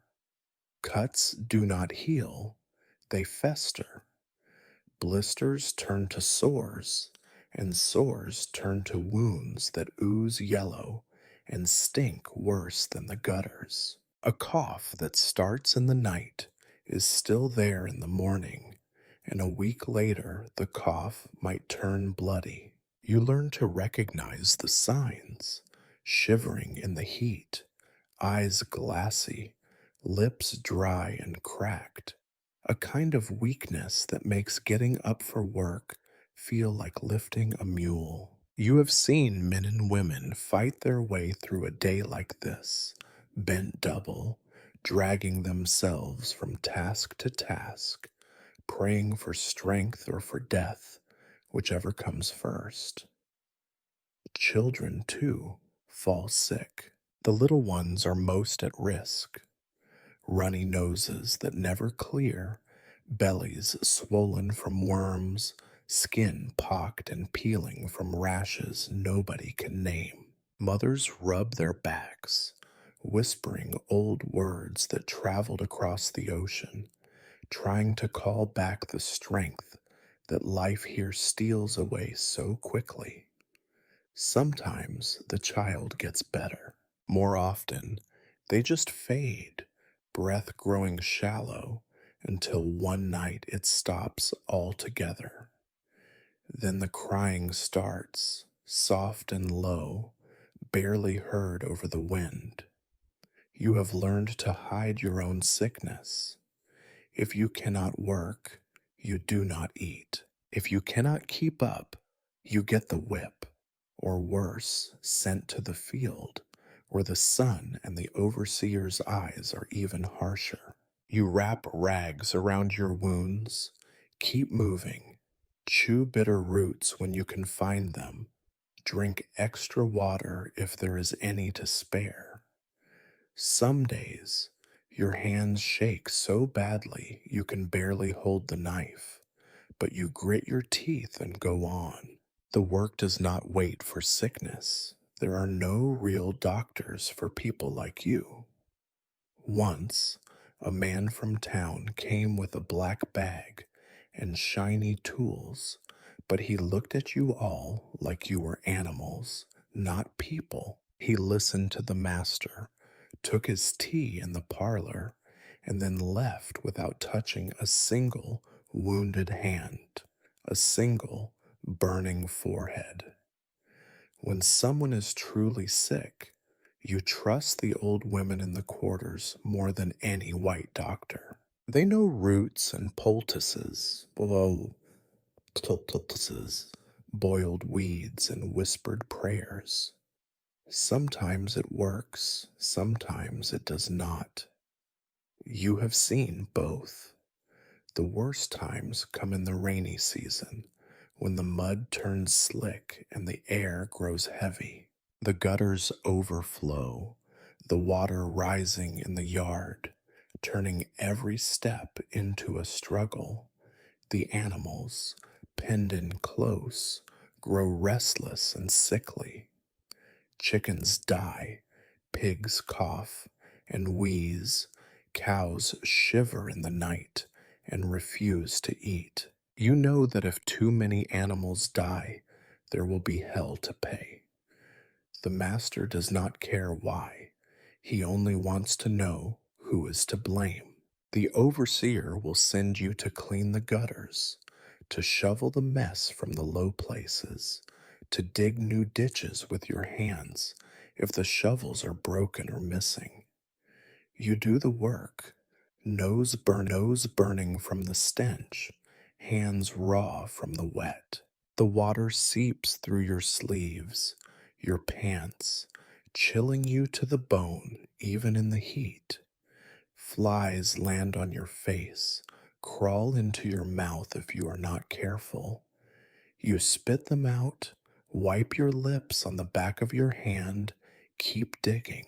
Some nights you find it hard to sleep, your skin crawling with the itch of invisible things, fleas, mites, lice, the tiny soldiers of misery that march through every bed and blanket.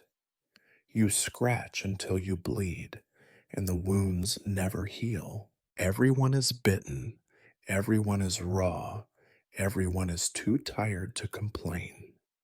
Sickness spreads in silence here. A cough becomes a fever becomes a funeral. You see it happen again and again, and you learn not to hope for miracles.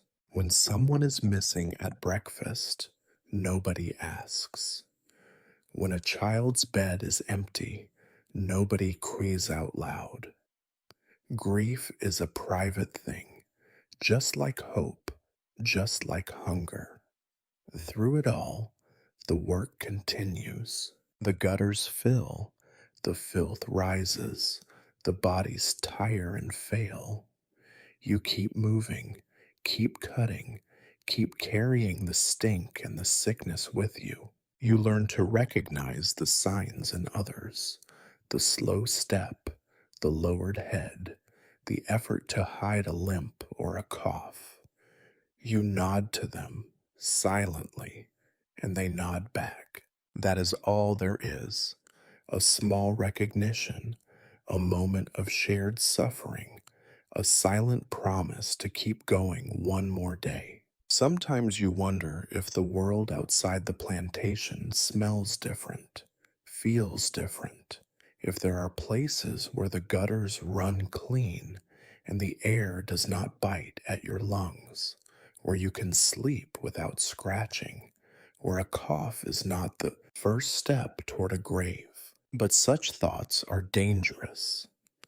They do not last. You gather your rags, your bucket, your knife. You wash your hands in a barrel of gray water and tell yourself you are cleaner than before, even if it is a lie.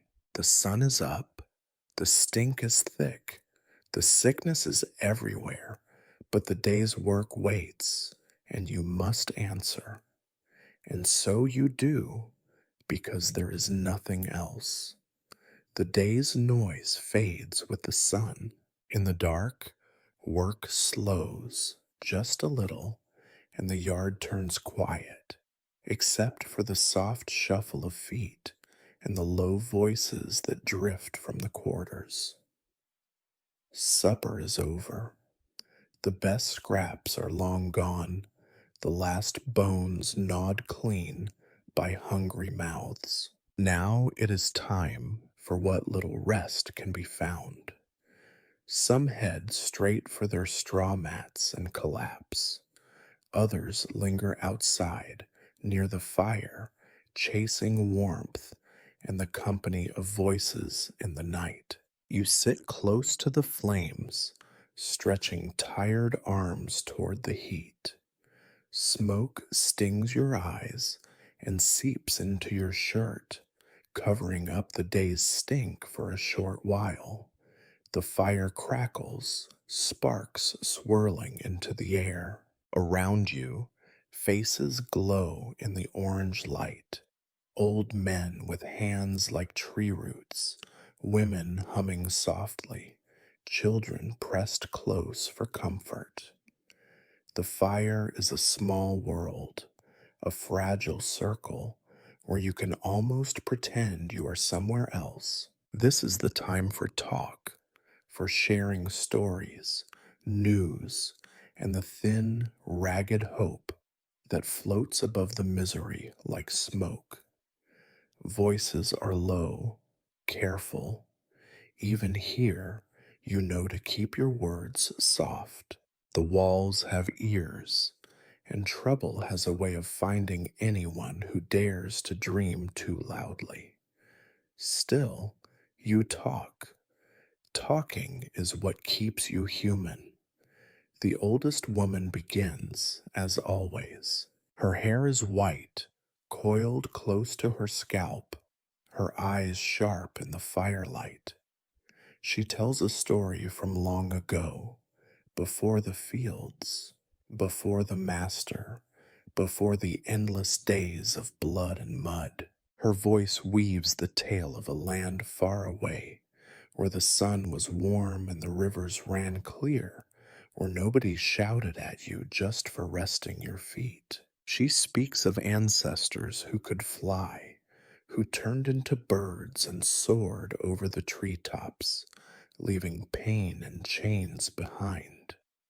The children listen with wide eyes, shivering a little, whether from cold or wonder it is hard to tell. You remember hearing these stories when you were small, believing, if only for a minute, that there might be more to life than work and hunger. You say nothing, but inside you feel that old ache, the one that comes from knowing what you want but cannot have. Others join in, each with their own bits of news and rumor. Someone says a man from the next plantation ran off, made it all the way to the river. They say he is free now, whispers one. Someone else shakes their head. They say they caught him, brought him back with dogs. He'll never run again. The truth is always blurry, shifting with the wind. Sometimes a hopeful story lasts for days before the overseer's stick brings it to an end. Sometimes it is the fear that lasts longer. There are other stories too, rumors of uprisings far away, of war in the north, of white men fighting each other over what should be done with people like you. Some say freedom is coming, just around the corner, as close as the next town, the next harvest, the next sunrise. Others scoff, wary of believing in things that have never touched them. Hope is dangerous, as sharp as any knife. It can cut deep, especially when it turns out to be false. You share your own small news. Which pig is sick? Whose child is running a fever? Where the best wild berries might be found if the overseer turns his back for 5 minutes. You swap warnings about broken boards in the yard, about the master's son's new temper, about the white preacher coming on Sunday with questions that are not really questions at all. These are the things that help you survive, the bits of truth tucked under your tongue, kept safe for when you need them.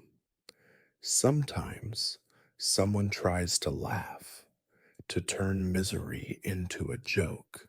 At least the master can eat well, even if we cannot, someone says, and a thin ripple of laughter moves through the group. It is not real laughter, but it is enough. Laughter is a way of pushing back, just a little, against the world's weight. As the fire burns lower, the talk grows quieter, drifting from dreams back to the hard facts of the day. Tomorrow will come, and with it all the same struggles, the knives, the blood, the overseer's sharp voice, the hunger that never really leaves. But for a little while, you let yourself sit in the warmth, in the company of people who remember your real name, who share your weariness and your silent hopes. You watch the children fall asleep, their heads in their mother's laps, mouths open in soft, snuffling breaths. Someone hums a lullaby, the tune older than anyone here, and you close your eyes and let it wash over you. The stories, the rumors, the dreams, they are fragile, but they are all you have. Without them, the night would be just darkness and cold. When the fire is only embers, you stand and stretch, feeling the day's aches come alive in your bones. You murmur goodnight to the others, gather your scraps of hope, and step back into the dark.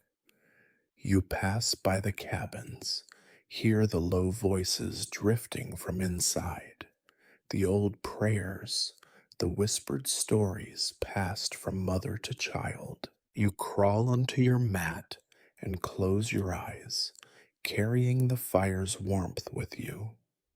Maybe you dream of flying just for a little while before the morning pulls you back down to earth. And when the rooster crows, you will rise, gather your knives, and begin again. But for now, in the quiet, you let the stories linger, lighting the darkness one more time. There is no such thing as privacy here. Not for you, not for your children, not for anyone whose life is owned by another. Every corner, every shadow, every whispered word belongs to someone else, or could, at any moment, be invaded by the overseer's boots or the master's cold eyes. You are watched even when you do not see the watcher, and every day brings a fresh reminder that nothing truly belongs to you, not a scrap of food, not a minute of your time, not even the breath in your own chest. Inspections come at random, always when you are most tired, always when you have just begun to believe that maybe, for a single hour, you might be left alone. Sometimes it is the overseer alone, stomping through the quarters, swinging his stick, and sniffing for the scent of stolen food or hidden tobacco. Sometimes he brings a few of the master's sons, boys who laugh as they tip over barrels, poke at your meager possessions, and pull up floorboards looking for things you could not possibly have: coins, knives, books. Sometimes the master himself comes, tall and quiet, eyes like chips of cold stone, with a list in his hand and a question in his voice, though it is never really a question at all. You learn to hide things in plain sight. A bit of salt sewn into a hem, a tiny wooden doll tucked in the straw under a sleeping child, a page from an old Bible pressed between the boards behind the stove. You know it is never enough. If they want to find something, they will. If they need to punish someone, it hardly matters whether you are guilty or not. One day, just after sundown, you hear the footsteps coming down the path. The children go quiet, melting into the shadows like rabbits. Women gather their things, clutching them close, eyes wide and silent. You have nothing to hide tonight, at least, nothing you can remember, but that is almost worse. An empty room is suspicious too, and a bare table might just mean you hid something better than most. The overseer bursts in, two of the master's boys at his heels. He kicks at the bucket by the door, sending water spilling across the floor. He pokes through your rags, lifts your sleeping mat, dumps out your only box of sewing needles and string. The boys snicker when they find a carved bit of wood, your son's, a treasure he has kept for months. One of them holds it up and says, "What is this for? Planning a rebellion?" The overseer laughs, a sound as sharp as broken glass. He throws the toy out into the yard. You keep your head down, answer every question with no, sir, and nothing, sir. You do not look at your son, though you feel him shaking next to you. You do not move when the stick comes down hard on the table, splintering the wood. There is nothing to say, nothing to do but wait for the storm to pass. They move on to the next cabin, voices fading, boots thumping, laughter lingering like smoke. You gather what little is left, pick up the broken needles, pat your son's head, and tell him quietly that you will make him a new toy, though you know you might not. Some nights, the searches are worse. They come after dark, lanterns swinging, dogs barking. They tell everyone to line up in the yard, men on one side, women and children on the other. They search pockets, open mouths, demand to see every palm, every heel, every hidden fold in a dress or trouser. They claim they are looking for knives, for coins, for secrets. Really, they are just looking for an excuse. You feel the eyes on you, cold and hungry, searching for something to punish, some way to remind you who holds the power here. Sometimes the master's wife comes, trailing a cloud of perfume and suspicion. She points to a pot simmering on the fire and says, "What are you cooking there? Smells too good for the likes of you." You tell her it is just bones and turnip greens, just as you have every day for weeks. She does not believe you. She lifts the lid, makes a face, and walks away, calling back over her shoulder for the cook to watch you closer, as if the cook has any more freedom than you do. Even when there is no official search, you feel the weight of inspection, the eyes of the field hands who report any sign of disobedience, the eyes of the house servants, sometimes quick with a warning, sometimes quick with a jealous word, the eyes of the master's children who have grown up learning that your pain is entertainment, your mistakes an excuse for punishment. Every gesture is measured, every word weighed, every bit of comfort counted as evidence against you. You hide your real self deep inside, where even the sharpest stick cannot reach. You do not sing your favorite songs aloud. You do not speak of hope, except in code late at night by the dying fire. When you find a scrap of something sweet, a bit of fruit, a single coin, a page torn from a newspaper, you share it only with those you trust, and you trust very few. The inspections did not end with the quarters. In the yard, the overseer checks every bucket, every knife, every scrap of meat. He wants to know where every bone goes, every drop of lard, every rag used to wipe the blood from your hands. If you miss a single step, if a knife is dull, a hook is dirty, a bucket is left unwashed, he writes your name down, and you know what comes next: fines, beatings, or a punishment of his choosing. After a search, you pick up the pieces, you patch the broken bucket, mend the torn mat, tuck your sorrow away where nobody can see it. The children learn quickly. They help you hide what matters, keep what is precious close, remember what has been lost, and what must never be spoken of again. Some nights, when you lie on your mat and listen to the wind rattle the shutters, you wonder what it would be like to have a place of your own, a room where you could close the door, hide your treasures, speak your mind without fear. But that is not this world. In this world, everything is temporary, everything is watched, everything can be taken.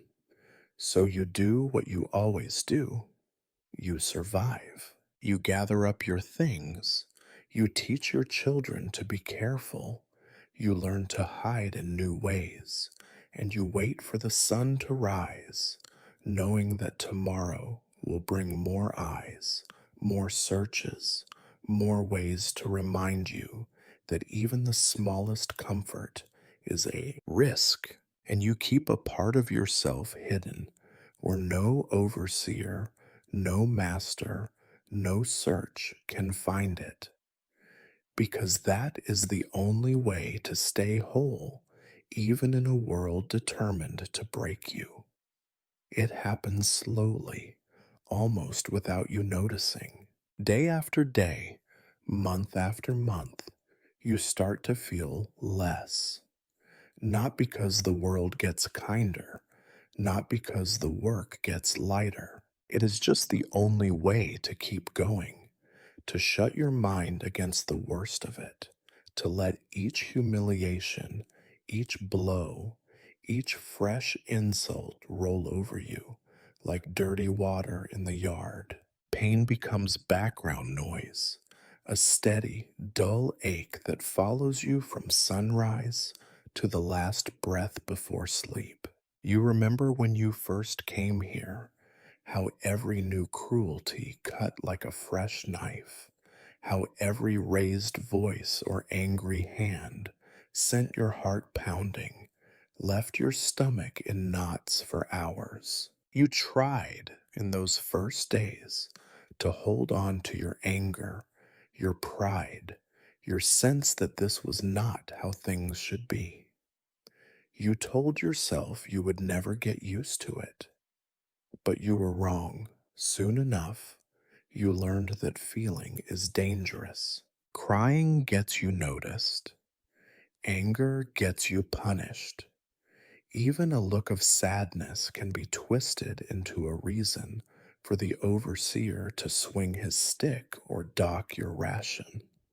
So you learn to keep your face blank, your eyes down.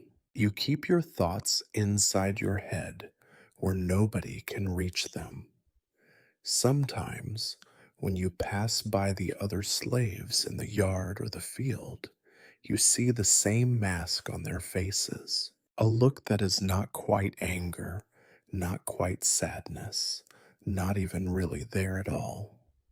You wonder if you look like that too. Sometimes, when you catch your reflection in the water barrel, you hardly recognize yourself. A face grown older than its years, lined not just with sweat, but with something deeper and colder. Work is the easiest way not to feel. The busier your hands, the less your mind wanders. So you keep moving, cutting, scraping, hauling, cleaning, patching. The knives move, the meat splits, the blood pools and soaks your shoes. You wipe it away, clean the blade, go on to the next. If your back hurts, you bend a little lower. If your fingers ache, you grip the handle tighter. Pain is just another part of the day. You become careful in other ways too. You do not get too close to anyone. Not really. You care, but quietly. You help when you can, but you do not let yourself hope too much for anyone, not even your own children. Hope is dangerous. You have seen what happens when people start to believe things might change. The punishment is always worse, the disappointment sharper, the scars deeper. You teach your children the same lessons. Do not talk back. Do not laugh too loud. Do not cry if you can help it. You wish you could give them something softer, words about standing up for themselves, about justice, about dreams that stretch beyond the next meal. But that kind of talk is a risk nobody can afford. So you teach them how to survive, which is not the same as living, but is better than nothing. Some days it feels like you are disappearing, piece by piece. You do not notice the sky anymore, except to wonder if it will rain. You do not listen to the birds, except to wonder if the hawks will take a chicken. Even food loses its taste. Everything is boiled down to work, pain, hunger, sleep. You do not remember what it feels like to want something for yourself. Not a new shirt, not a full belly, not a moment of quiet. Wanting is a kind of weakness, and you do not have room for weakness. There are moments, though, when something slips through. A song at night, sung soft and slow in the darkness, makes your eyes sting for reasons you cannot explain. The feel of a child's hand in yours, small and warm, reminds you for a second that you are alive, not just a machine built to work and bleed. A memory drifts up, your mother's voice, your father's laughter, a day before all this began, and you feel a pain so sharp it almost takes your breath away. You shove it down. You cannot let it stay. If you do, it will eat you alive. Others around you are better at hiding. Some tell jokes, turning every bit of misery into a bitter kind of humor that makes the children laugh, at least for a while. Some pray, letting their hope float up and away where nobody can see.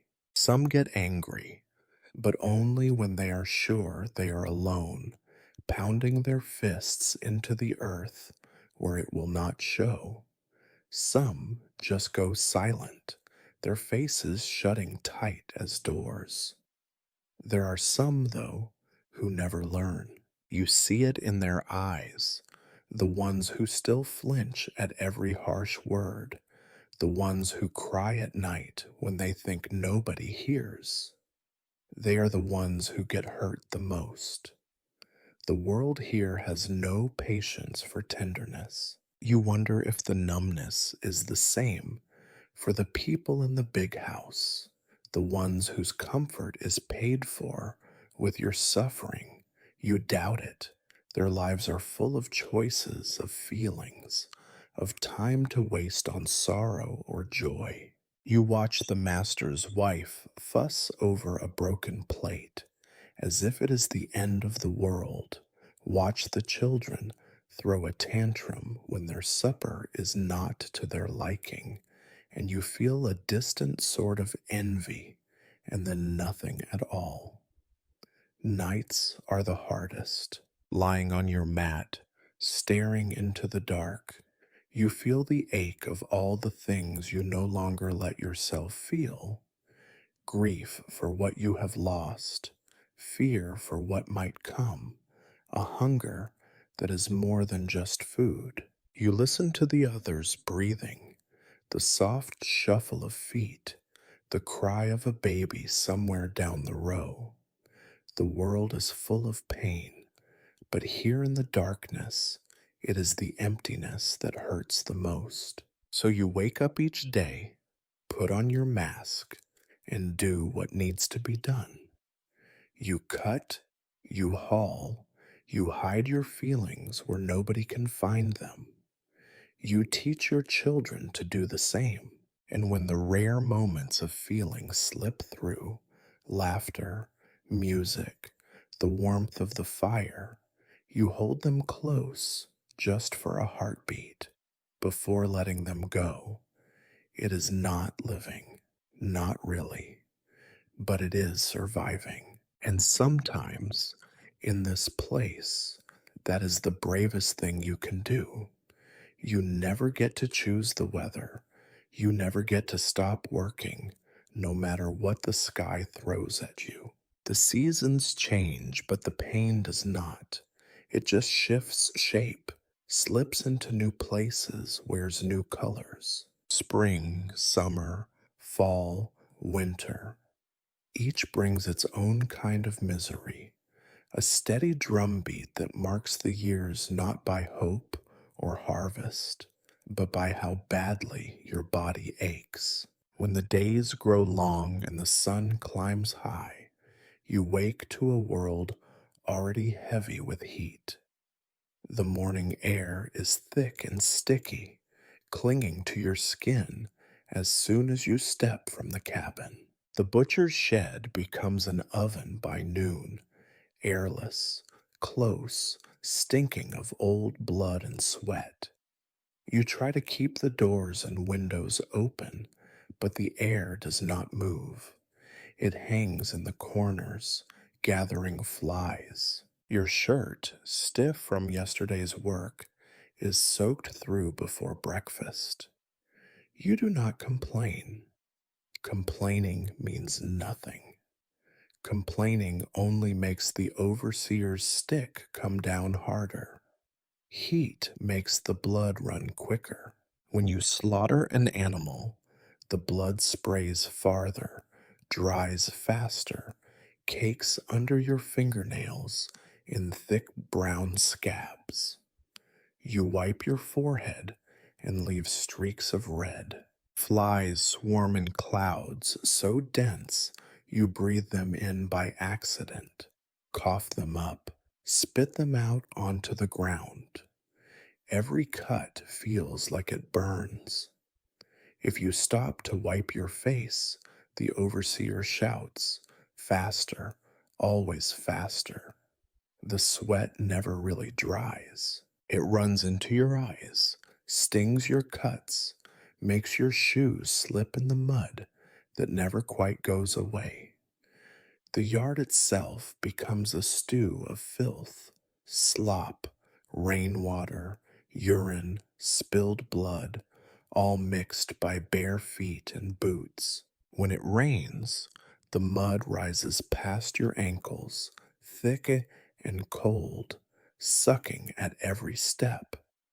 You have seen people lose shoes in that mud and keep walking because stopping to find them is not an option. Summer brings storms that come out of nowhere, black clouds rolling in, lightning splitting the sky, rain so hard it drowns out every sound except the overseer's rage. You keep working, hunched under your shirt, the water running down your back, knives slipping in your wet hands.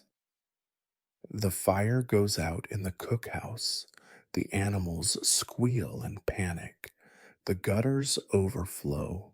The yard becomes a lake, the filth rising so high that you cannot see where the ground ends and the waste begins. Later, when the storm passes, you start again, scraping, shoveling, cleaning, as if the rain had never come at all. When the days shorten and the wind turns sharp, you trade one kind of pain for another. Winter comes early, stays late. There is never enough wood for the fire. The cold creeps into your bones, stabs your fingers, cracks your lips. Your breath fogs in the air. Your hands go numb on the knife handle. If you cut yourself, you do not feel it right away. The pain comes later when the blood finally starts to flow. You wrap your wounds in old rags, blow on your hands, stamp your feet, do whatever you must to keep working.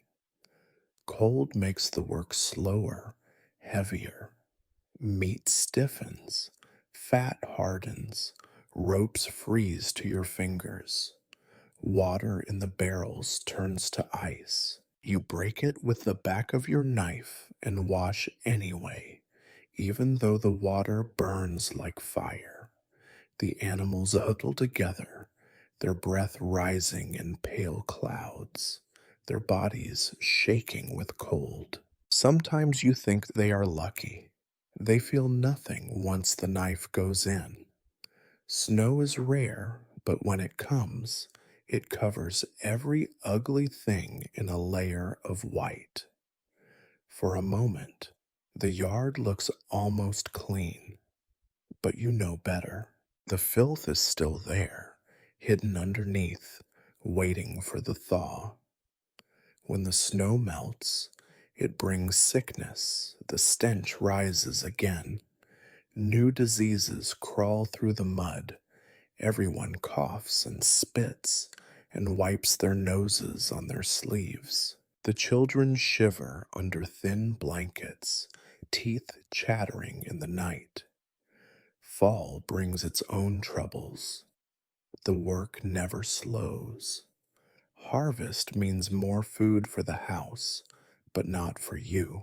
You haul extra wood, extra water, dig extra ditches to keep the yard from flooding.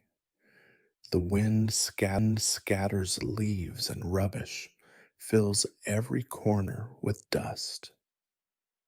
You sweep, but the wind brings it back. The work is endless as the seasons themselves. There is a saying among the old ones: God made the weather, but man made the pain.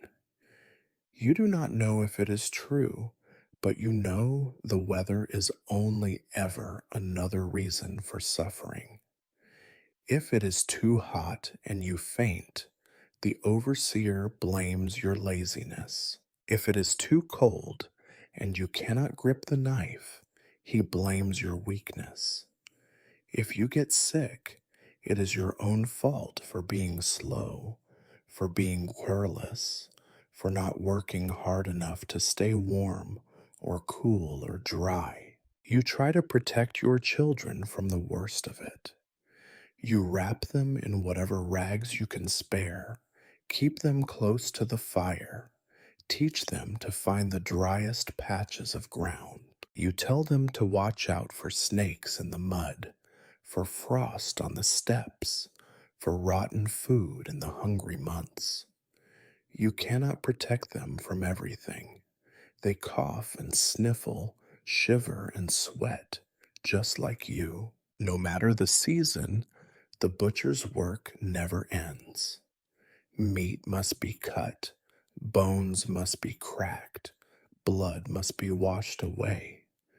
The weather is just another hand on your back, pushing you forward, making every step heavier. There is no comfort, no rest, no kindness in the world outside the shed.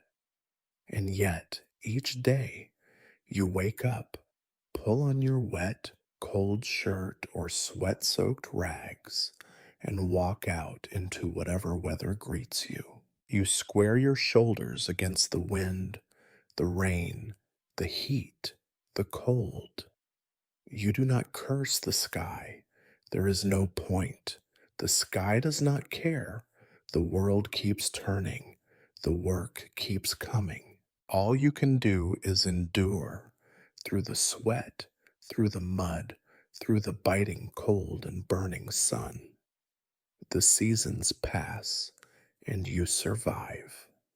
That is all anyone expects, and that is all you can give.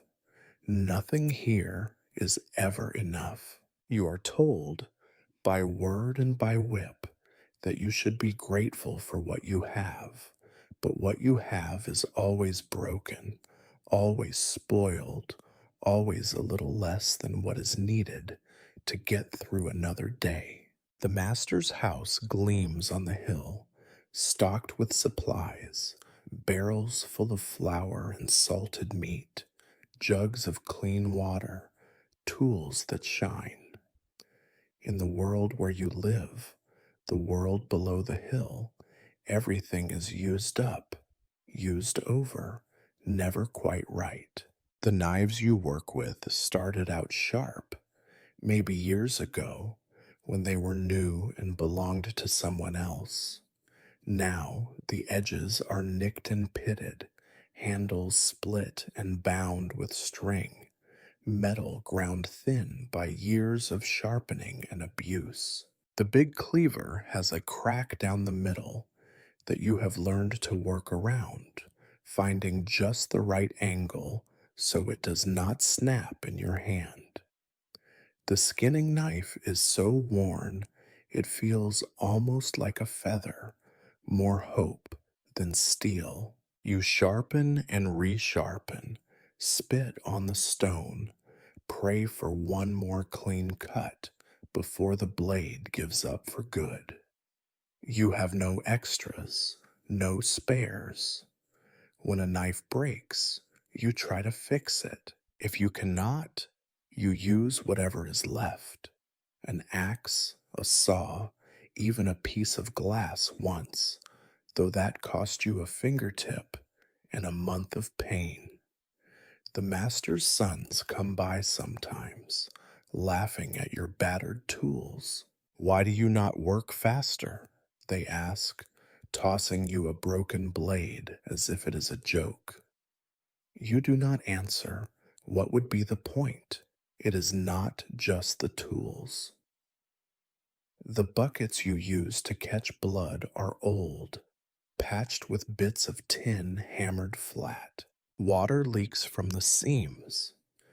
The ropes you tie the animals with are unraveling, mended again and again, so brittle in the cold they snap with a sound like a gunshot. You braid them tighter, tie double knots, hope the pig does not break loose. If it does, it is your fault, your punishment, your loss. Even rags are precious. The cloths you use to wipe your hands are torn from shirts too worn to patch anymore, stained with so much blood and grease that washing them is more a gesture than a solution. You keep one for your face, one for your hands, one for the blades. They all smell the same after a day's work. Food is another kind of shortage, a hunger that lives in your belly and never quite goes away. Each day you wonder, will there be enough scraps from the kitchen to share, enough bones with meat still clinging, enough fat for a stew? Most days, the answer is no. You eat whatever is left, whatever the house will not touch. Sometimes it is just a bowl of broth, cloudy with grease, a few beans floating in the bottom. Sometimes it is a bit of fat, swallowed quick, chewed slow to make it last. On rare days, when the master's family is feasting, you get a little more: a slice of bread, a spoonful of salt pork, the end of a ham bone. You bring it home to your children, watch them fight over every crumb, then pretend you are full when they ask why you are not eating. It is easier that way. You know all the tricks for stretching what little you have. You save every bit of fat to cook with, every bone to boil, every shell and husk for the fire. The old women in the quarters know how to turn a handful of greens and a pinch of salt into something almost like a meal. You help when you can, but mostly you watch, learning how to live on less than nothing. Water is perhaps the cruelest shortage of all. There is a well for the big house, deep and sweet, water hauled up by the bucketful, clear as glass. For you, there is the pump by the shed, the barrel that catches rain, the muddy ditch when nothing else will do. Sometimes the water tastes of iron, sometimes of mud, sometimes of things you would rather not name. You drink anyway. Thirst is worse than bad water. When the barrels run low in summer, you ration every drop, sharing with the animals, saving the cleanest for the babies and the sick. In winter, the pump freezes, and you break the ice with the back of your knife, scooping water with your hands until they go numb. You wash in the same water you use to clean the tools, the same water the animals drink from, the same water that runs off into the gutter when you wash the blood from the yard. You try not to think about it. Even time is in short supply. There is never enough time to rest, to eat, to heal. The master's clock ticks for his table, not for your body. If you are late, you pay for it. If you are slow, you pay for that too. The work is endless. The hours run together, daylight and darkness blurring into one long, aching ache. You get used to the shortages. You learn to want less, to expect less, to work with what you have. You watch your children grow thin. Their shoes wear out. Their shirts shrink to rags. You mend and patch and do without. You borrow and barter, trade a handful of nails for a heel of bread, a bit of soap for a scrap of meat. You help your neighbors when you can, knowing they will help you when it is your turn to go without. Sometimes, in the deep of night, you dream of plenty, a table spread with food, a chest full of sharp knives, buckets that do not leak, clean water in every cup. You wake up hungry, your hands empty, the dream fading like the last warmth of a dying fire. In the end, you get through each day by making do. You find a way to butcher with a dull knife, to carry blood in a leaky bucket, to drink water that tastes of rust. You tell yourself that it is only for now, that maybe one day there will be enough, but in your heart, you know this is just another part of the work, enduring shortage, living with less, surviving on scraps. And still, the work goes on. There are not many moments that feel like yours. Most days run together, a blur of work and noise and the weight of being watched. But sometimes, when the night is deep and the overseer's voice is far away, you find a crack in the dark, a moment so fragile it might break if you breathe too loud. This is when the songs come out, when old traditions flicker like the last sparks of a dying fire. It is not freedom.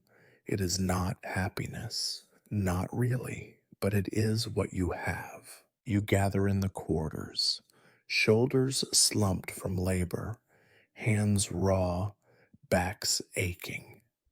The air is thick with the smell of sweat and wood smoke and boiled greens. Someone begins to hum, soft at first, as if testing whether the world will allow it. A child picks up the tune, clapping hands, stamping bare feet on the dirt floor. The women join in, voices rising and falling, braiding old words with new, weaving sorrow into a shape that almost looks like hope. Sometimes the songs are about the land you have never seen, but that lives in memory. Rivers that run clear, trees heavy with fruit, the names of ancestors whispered into the night. Sometimes they are work songs, keeping the rhythm of the day alive, even when the work is done. You find yourself swaying to the beat, feeling for a moment as if your arms are not so heavy, your feet not so tired. The old ones lead the way, their voices worn but strong. They know songs that came over the water, songs no master could ever own.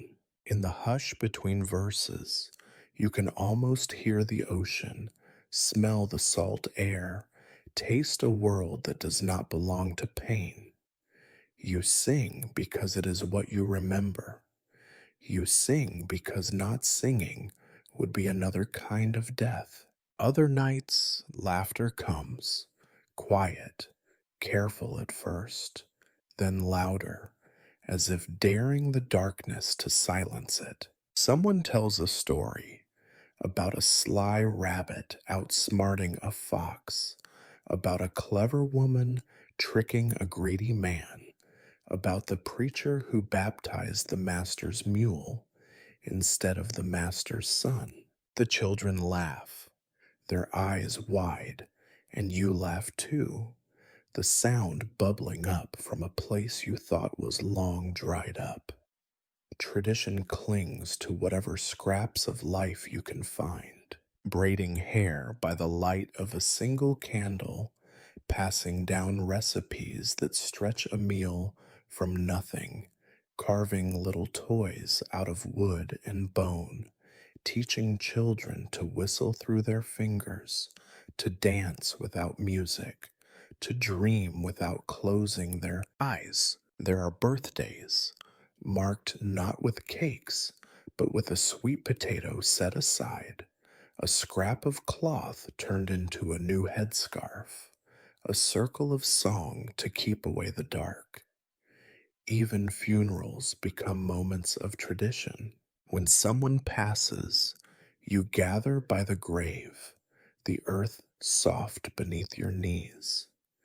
The old women chant, call down the ancestors, offer prayers that mix Bible words with something older. You hum, low and steady, a lullaby for the dead and the living both. Grief here is never privet. Everyone shares it. Everyone carries a piece. It is one of the only things you are allowed to own together. But joy is always balanced by loss. As soon as a song swells, someone shoshes the group, listening for footsteps outside. Laughter dies quickly when the overseer's dog barks in the distance. You keep an ear out, ready to fall silent, to snuff the candle, to disappear back into yourself at the first sign of trouble. Joy is rationed, handed out in tiny doses, because too much of it is dangerous. The children are the bravest. They play games that make no sense to the grown, chase each other around the yard with sticks and rocks, invent secret languages, and pass them around like candy. They sing the loudest, stomp their feet the hardest, dream the wildest dreams. You watch them and feel something inside you stir, a small, scared hope that maybe they will find a way to keep singing, to keep laughing, even when the world does everything it can to silence them. Every now and then, there is a dance. The old men drum on overturned buckets. Women clap and stomp. Someone finds a battered harmonica or a jaw harp and makes a sound almost like real music. You dance because your feet remember what your head wants to forget, that you are more than work, more than pain, more than a thing to be ordered and punished. You dance because it feels, just for a moment, like a spell against the world outside. Still, the joy is never pure. The songs carry sorrow in their notes. The laughter cracks around the edges. The dances end with the return of quiet. and everyone listens for the sounds that mean the night is over: the bark of the dog, the ring of the bell, the voice calling everyone back to their places. When you go to bed, the music lingers in your head, curling through your dreams. Sometimes you wake up humming, only to remember where you are. You do not talk about happiness. You do not dare name it. But in these brief moments, when voices rise together, when feet stamp the dirt, when the old stories are told and retold, you remember that you are still alive. You remember that there are things inside you the master cannot see, cannot break, cannot take. And so you sing, you laugh, you teach the children to do the same, not because you are free, but because you remember what it felt like, even if only in the spaces between pain. It is not enough. It never will be, but it is something. And in a world built to deny you everything, something, however small, is a kind of victory.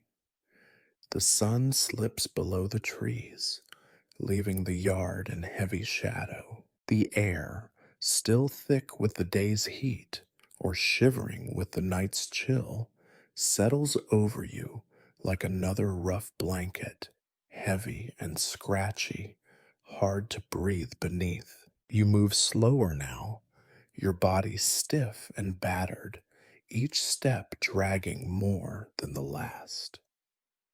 The work is never really done, but even the overseer knows when darkness makes mistakes too costly to fix. The voices of the day fade, replaced by tired shuffles, quiet coughs, the low groans of bodies bent and broken by hours of labor.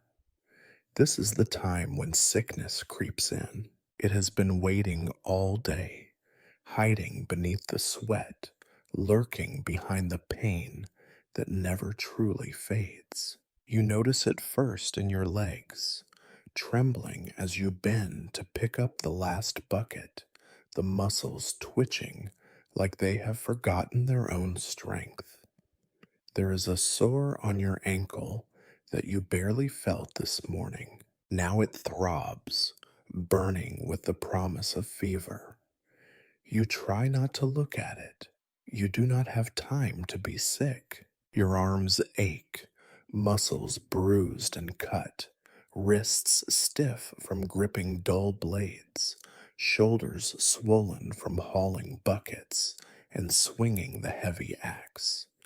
You run your fingers over the knots under your skin, small reminders of the day's mistakes. Your hands are cracked and raw, dried blood caked around your nails, skin peeling where the soap could not reach.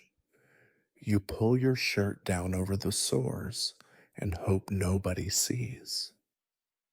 In the quarters, the air is thick with coughs. Old men wheeze in the corner, each breath a rattle, the sound so familiar it barely makes you pause. Babies fuss and cry, their mothers rocking them with arms too tired to lift but unable to stop. A young girl sits in the doorway, her face hot and flushed, a fever burning bright in her eyes. Someone wipes her forehead with a rag, whispers words that were meant to be medicine, but sound mostly like worry. You know those words, have used them yourself, knowing how little they help.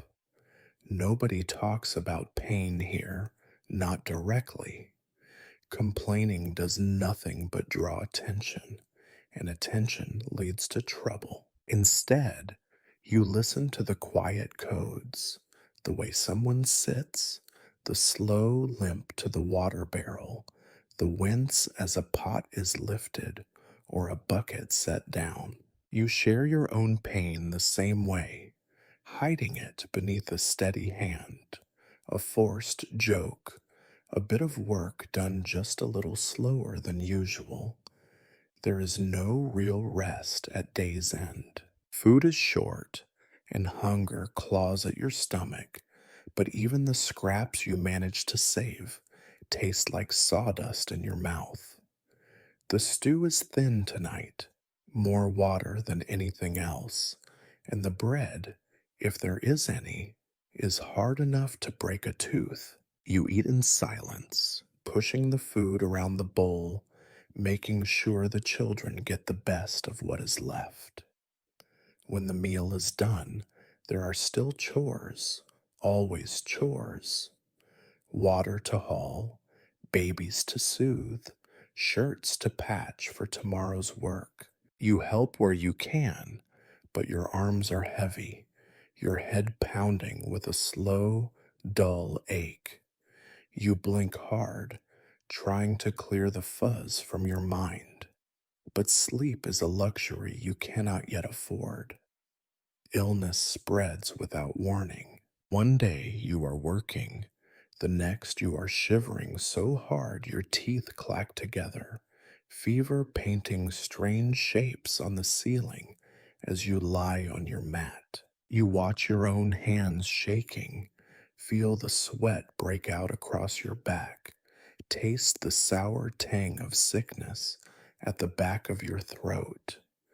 You worry, not for yourself, but for those who depend on you. Who will cut the meat? Who will haul the water? Who will keep the children safe when you cannot lift your own head? Sometimes the old women bring you a bit of willow bark, some bitter tea, a scrap of cloth soaked in cool water. They hum as they work, voices low and steady, as if their song can keep the sickness from getting any worse. You close your eyes and let them tend to you, grateful for the small mercy. There is no doctor here, no real medicine. You heal if you are lucky, and if you are not, you disappear quietly, your bed empty by morning. Most nights, exhaustion wins before sickness does. You lie down on your mat, pulling a tattered blanket over your aching body, feeling the bones press through thin flesh. Your head swims with half finished thoughts, lists of chores, faces of lost friends, the distant hope that tomorrow will be easier. You try to pray, but the words slip away. You try to cry, but you are too tired. Even tears are a kind of luxury you cannot afford. You listen to the sounds of the quarters as you drift.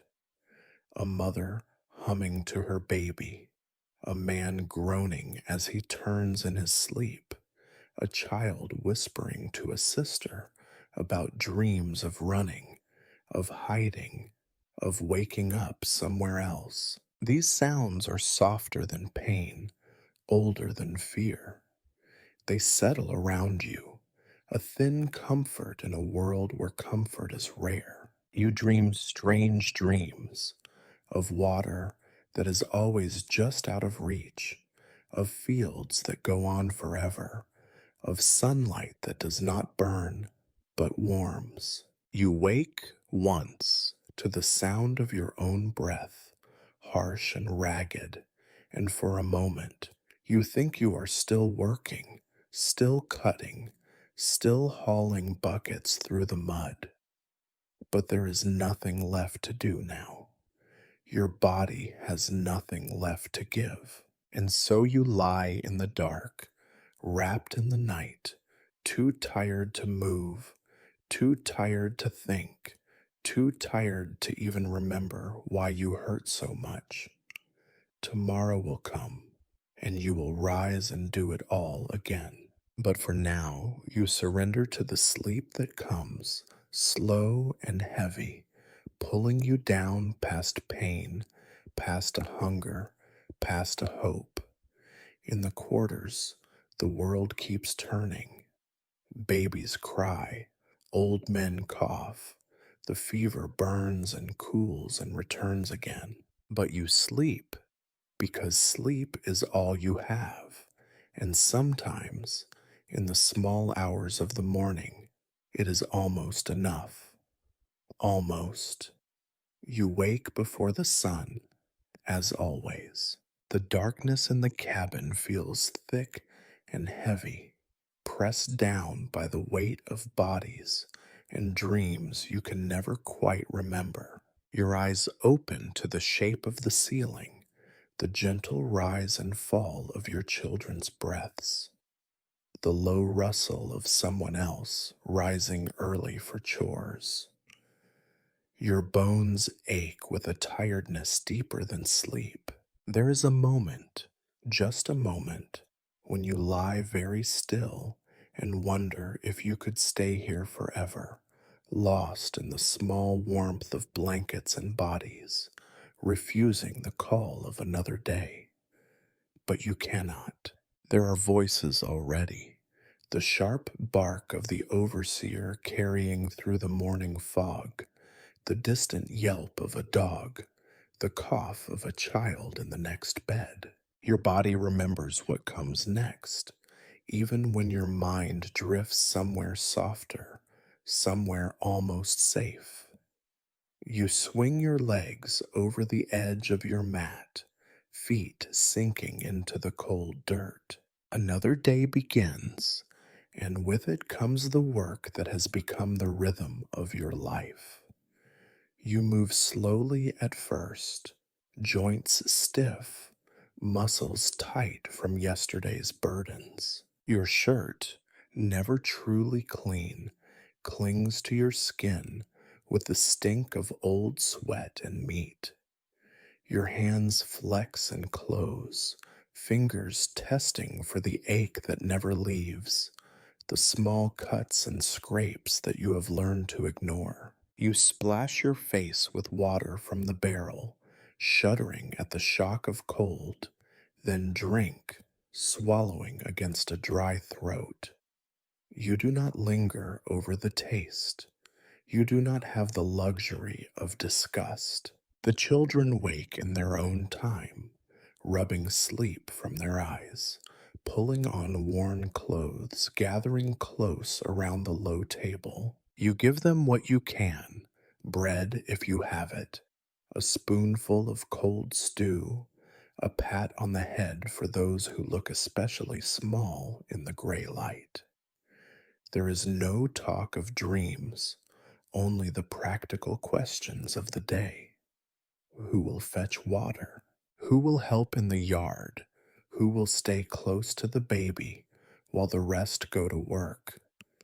Outside, the yard is waiting. Mud and manure, the memory of yesterday's slaughter still staining the ground. The pens are alive with the restless shuffling of animals, the uneasy cries of pigs that know too well what your presence means. The tools are where you left them, stacked on the worn table, knives dulled by the last round of work, buckets patched and leaking, rope knotted and frayed. You pick up the biggest blade and run your thumb along the edge, feeling for the sweet spot that still remembers how to cut. The overseer is already pacing the yard, stick in hand, eyes sharp for any sign of delay. His voice rises and falls like a storm. Move along. You think I will wait for you? The words are nothing new, and neither is the fear that hums in your chest, pushing you to move faster, to keep your head down, to avoid the gaze that always seeks out weakness. The day's work begins just as it always does. Feed the animals, check the pens, haul water, sharpen blades. There is a comfort, almost, in the sameness, in the way each task leads to the next and the next, until the hours have blurred and your body has found the rhythm again. You know every motion, every danger, every moment when a single mistake could bring pain down on your head. You move carefully, always aware, never truly present. By midday, the sun burns away the last of the morning's coolness. The sweat rolls down your back. The flies gather in clouds. The blood from the first kill pools in the dirt and bakes into the ground. You work with a kind of numb patience, cutting and hauling, teaching the boy how to hold the knife, warning the girl away from the boiling pot. Your voice is tired, low, the words coming out more as grunts than anything else. The kitchen bell rings, but you do not stop. The master's meal must be perfect, meat clean and trimmed, fat rendered for his table, bones set aside for his broth. The scraps are yours. If you are quick, if you are careful, if nobody else is hungrier. The division is always the same. What is left is less than enough, but you make do. You always make do. Afternoon fades to evening, and the work winds down by slow degrees. The animals settle, the tools are cleaned and put away, the blood washed from your arms, though the stains remain under your nails. You walk back to the quarters, feet dragging, each step a reminder that there is no end to this, only a pause, a lull before the next day begins. The smell of supper, thin, tired, just enough, drifts through the air. The children crowd around, looking for comfort, for the small joys that still survive in a place like this. A song, a story, a piece of bread shared in the shadows. The night brings no true rest. Your body lies down, but your mind keeps working, turning over the day, counting the tasks undone, the aches unhealed, the risks for tomorrow. You listen to the soft rise and fall of breath around you, the shuffle of feet, the hush of voices as the last fires go out. Maybe someone hums a song, a soft thread of memory tying the present to the past, the living to the dead. You close your eyes, willing yourself to drift, if only for a few hours, into sleep that is never quite deep enough. And when the morning comes, you rise again. You move through the same motions, say the same words, do the same work. The world outside the plantation may change. Seasons pass. Wars rumble in the distance. Rumors drift in with the wind. But inside these fences, everything repeats. You survive. That is all. One day at a time, one breath at a time, one cut, one meal, one silent song, one new sunrise. There are no endings here, only cycles. Only you, waking up, day after day, doing what must be done, hoping that somewhere in the repetition there is a sliver of meaning, a trace of self, a memory of freedom that you carry like a small fire, hidden and stubborn, into whatever tomorrow brings.